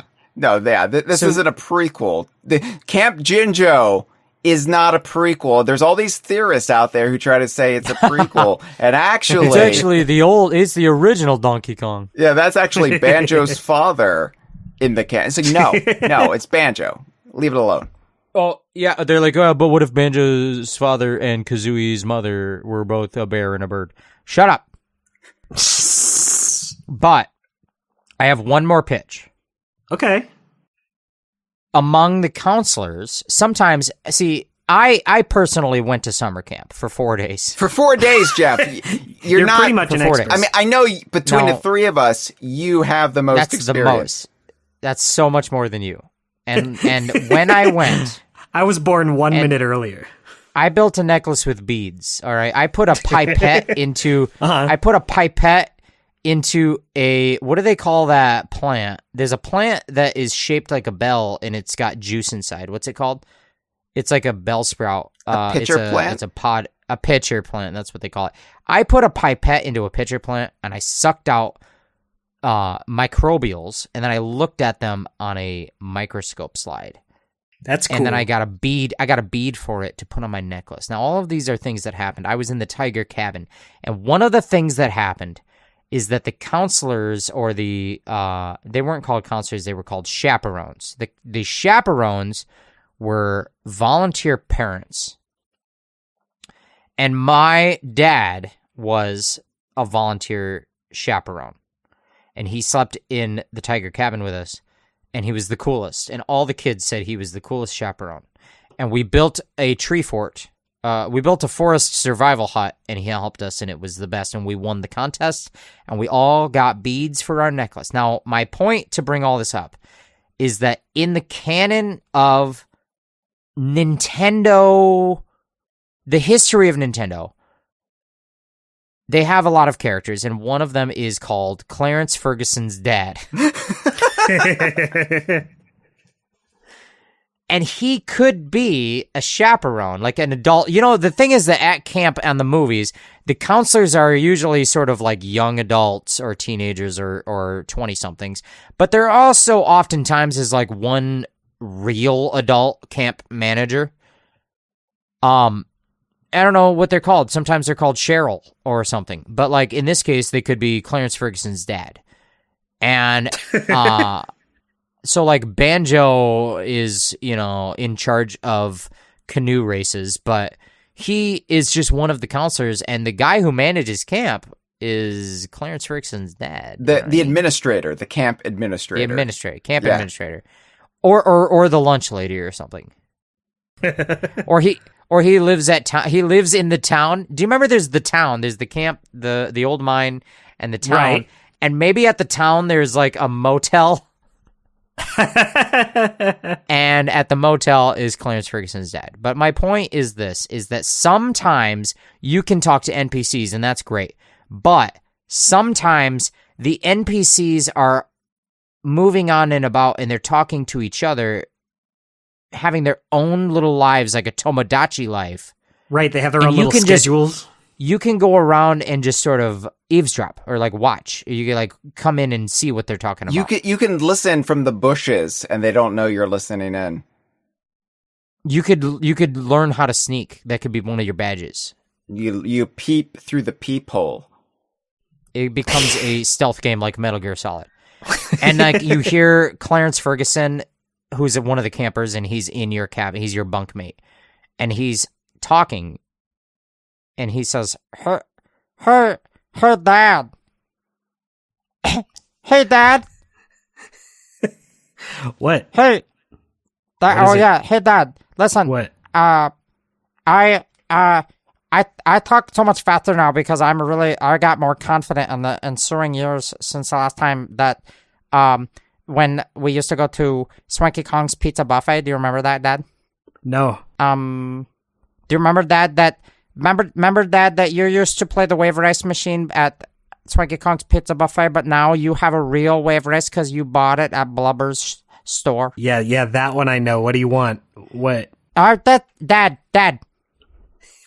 What? Dad. What? Dad, What is it?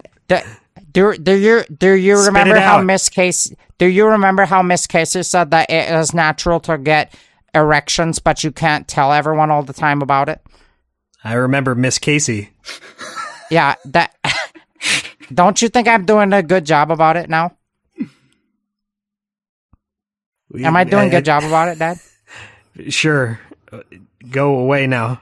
Anyway, so like you could witness any kind of conversation that could happen between characters. You could get conversations even better than that one, if you can believe it. Anything could happen. Like these kids are just talking. They're talking to their dad or to other campers. Well, that's another thing I love about Psychonauts is the campers are just all about doing their own things, and you can just like no effect on the gameplay at all, but you can just listen in on the little things they're talking about. That's one of my favorite things about it. Yeah. What do you think, Hyle, about being able to eavesdrop in on the other campers? I think it's an essential component. Being a little creep is a big part of summer camp, from what I've learned from TV and movies. It is. Yeah. Because you don't have television. No. You can't watch television. You can't play video games unless you sneak into that bar in town and play Snake, Rattle, and Roll. That's the only game. The only game within the game. Yeah. So you have to make your own entertainment, and part of that is being a sneaky little shit. I love it. That's important. I love it. I love it. All right. I also love it. I think we're getting there. Like, final thoughts. Okay, so to wrap it all up, Camp Jinjo is a game, but it's sort of a life, right? it's kind of a vibe, really. Yeah. Sort of a vibe. I think it's a game that people will want to log in pretty much every day.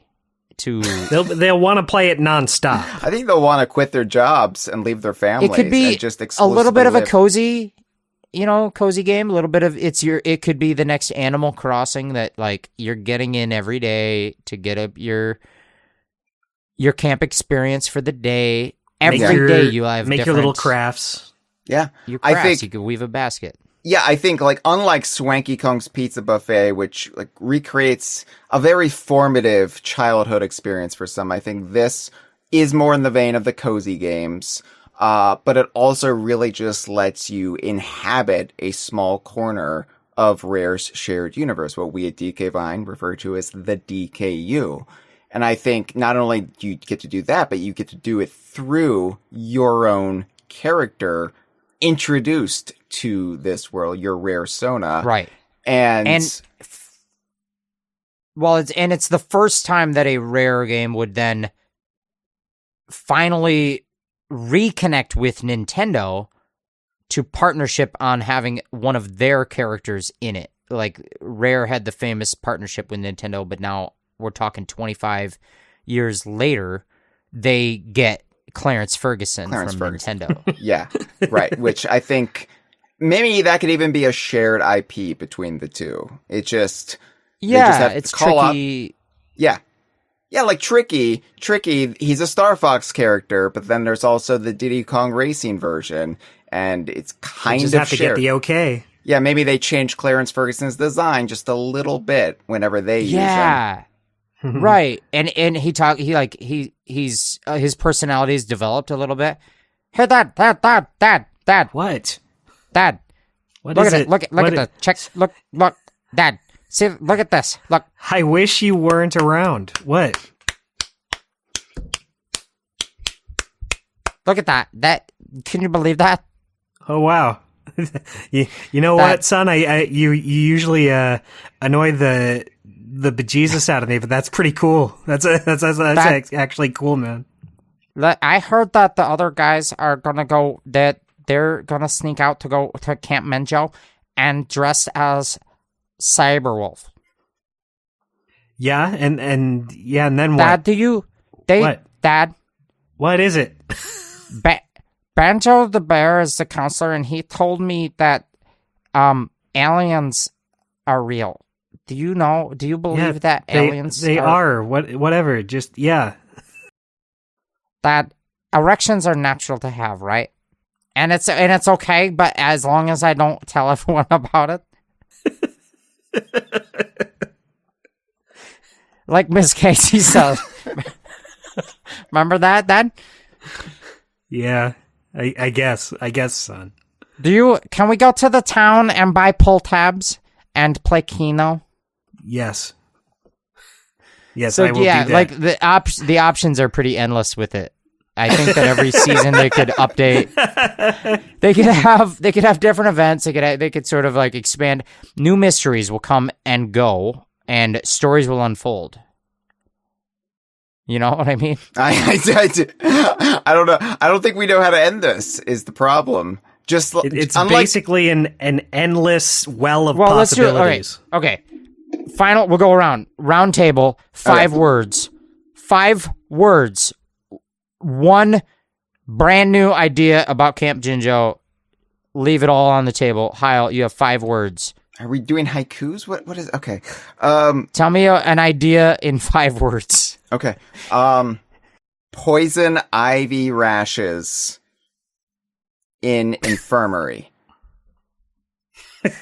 That's good. That's good. That's 6 words. That's very good, though. Dustin. No, I said poison ivy rashes in infirmary. You're right. I'm wrong. You have to go to the infirmary if you get in the poison ivy, or you get stung by bees. Maybe you have a crush on the bees. Nurse. There's a camp nurse, and she's really hot. In the universe of the camp, she's got to be like 19. That's what happens at camp, and she's just fucking hot, right? I'm not saying that I am into 19-year-olds. I'm saying as a 12-year-old at camp, I would be, right? So, Dustin, what's your 5-word pitch? Counselors give cosmetics for quests. I don't know. I just had the idea. So, Adam, our good friend Adam, occasional Adam Carolla conversation from the Man Show. Kind Yeah, of a piece well, of Adam shit Carolla, now, but whatever. Yeah, so no, we don't like him. He's our. We don't like all of our friends, but yeah, go ahead. Right. So Adam Carolla, every now and then he plays this video game called Disney Infinity. It's it's Animal Crossing, but with Disney characters. And you can do little quests for the Disney characters, and the more you do, the more little things you unlock. So I'm thinking maybe in between your little mini games, you can talk to one of the camp counselors. Maybe Banjo says like, "Gum golly, I dropped all my honeycombs in the forest."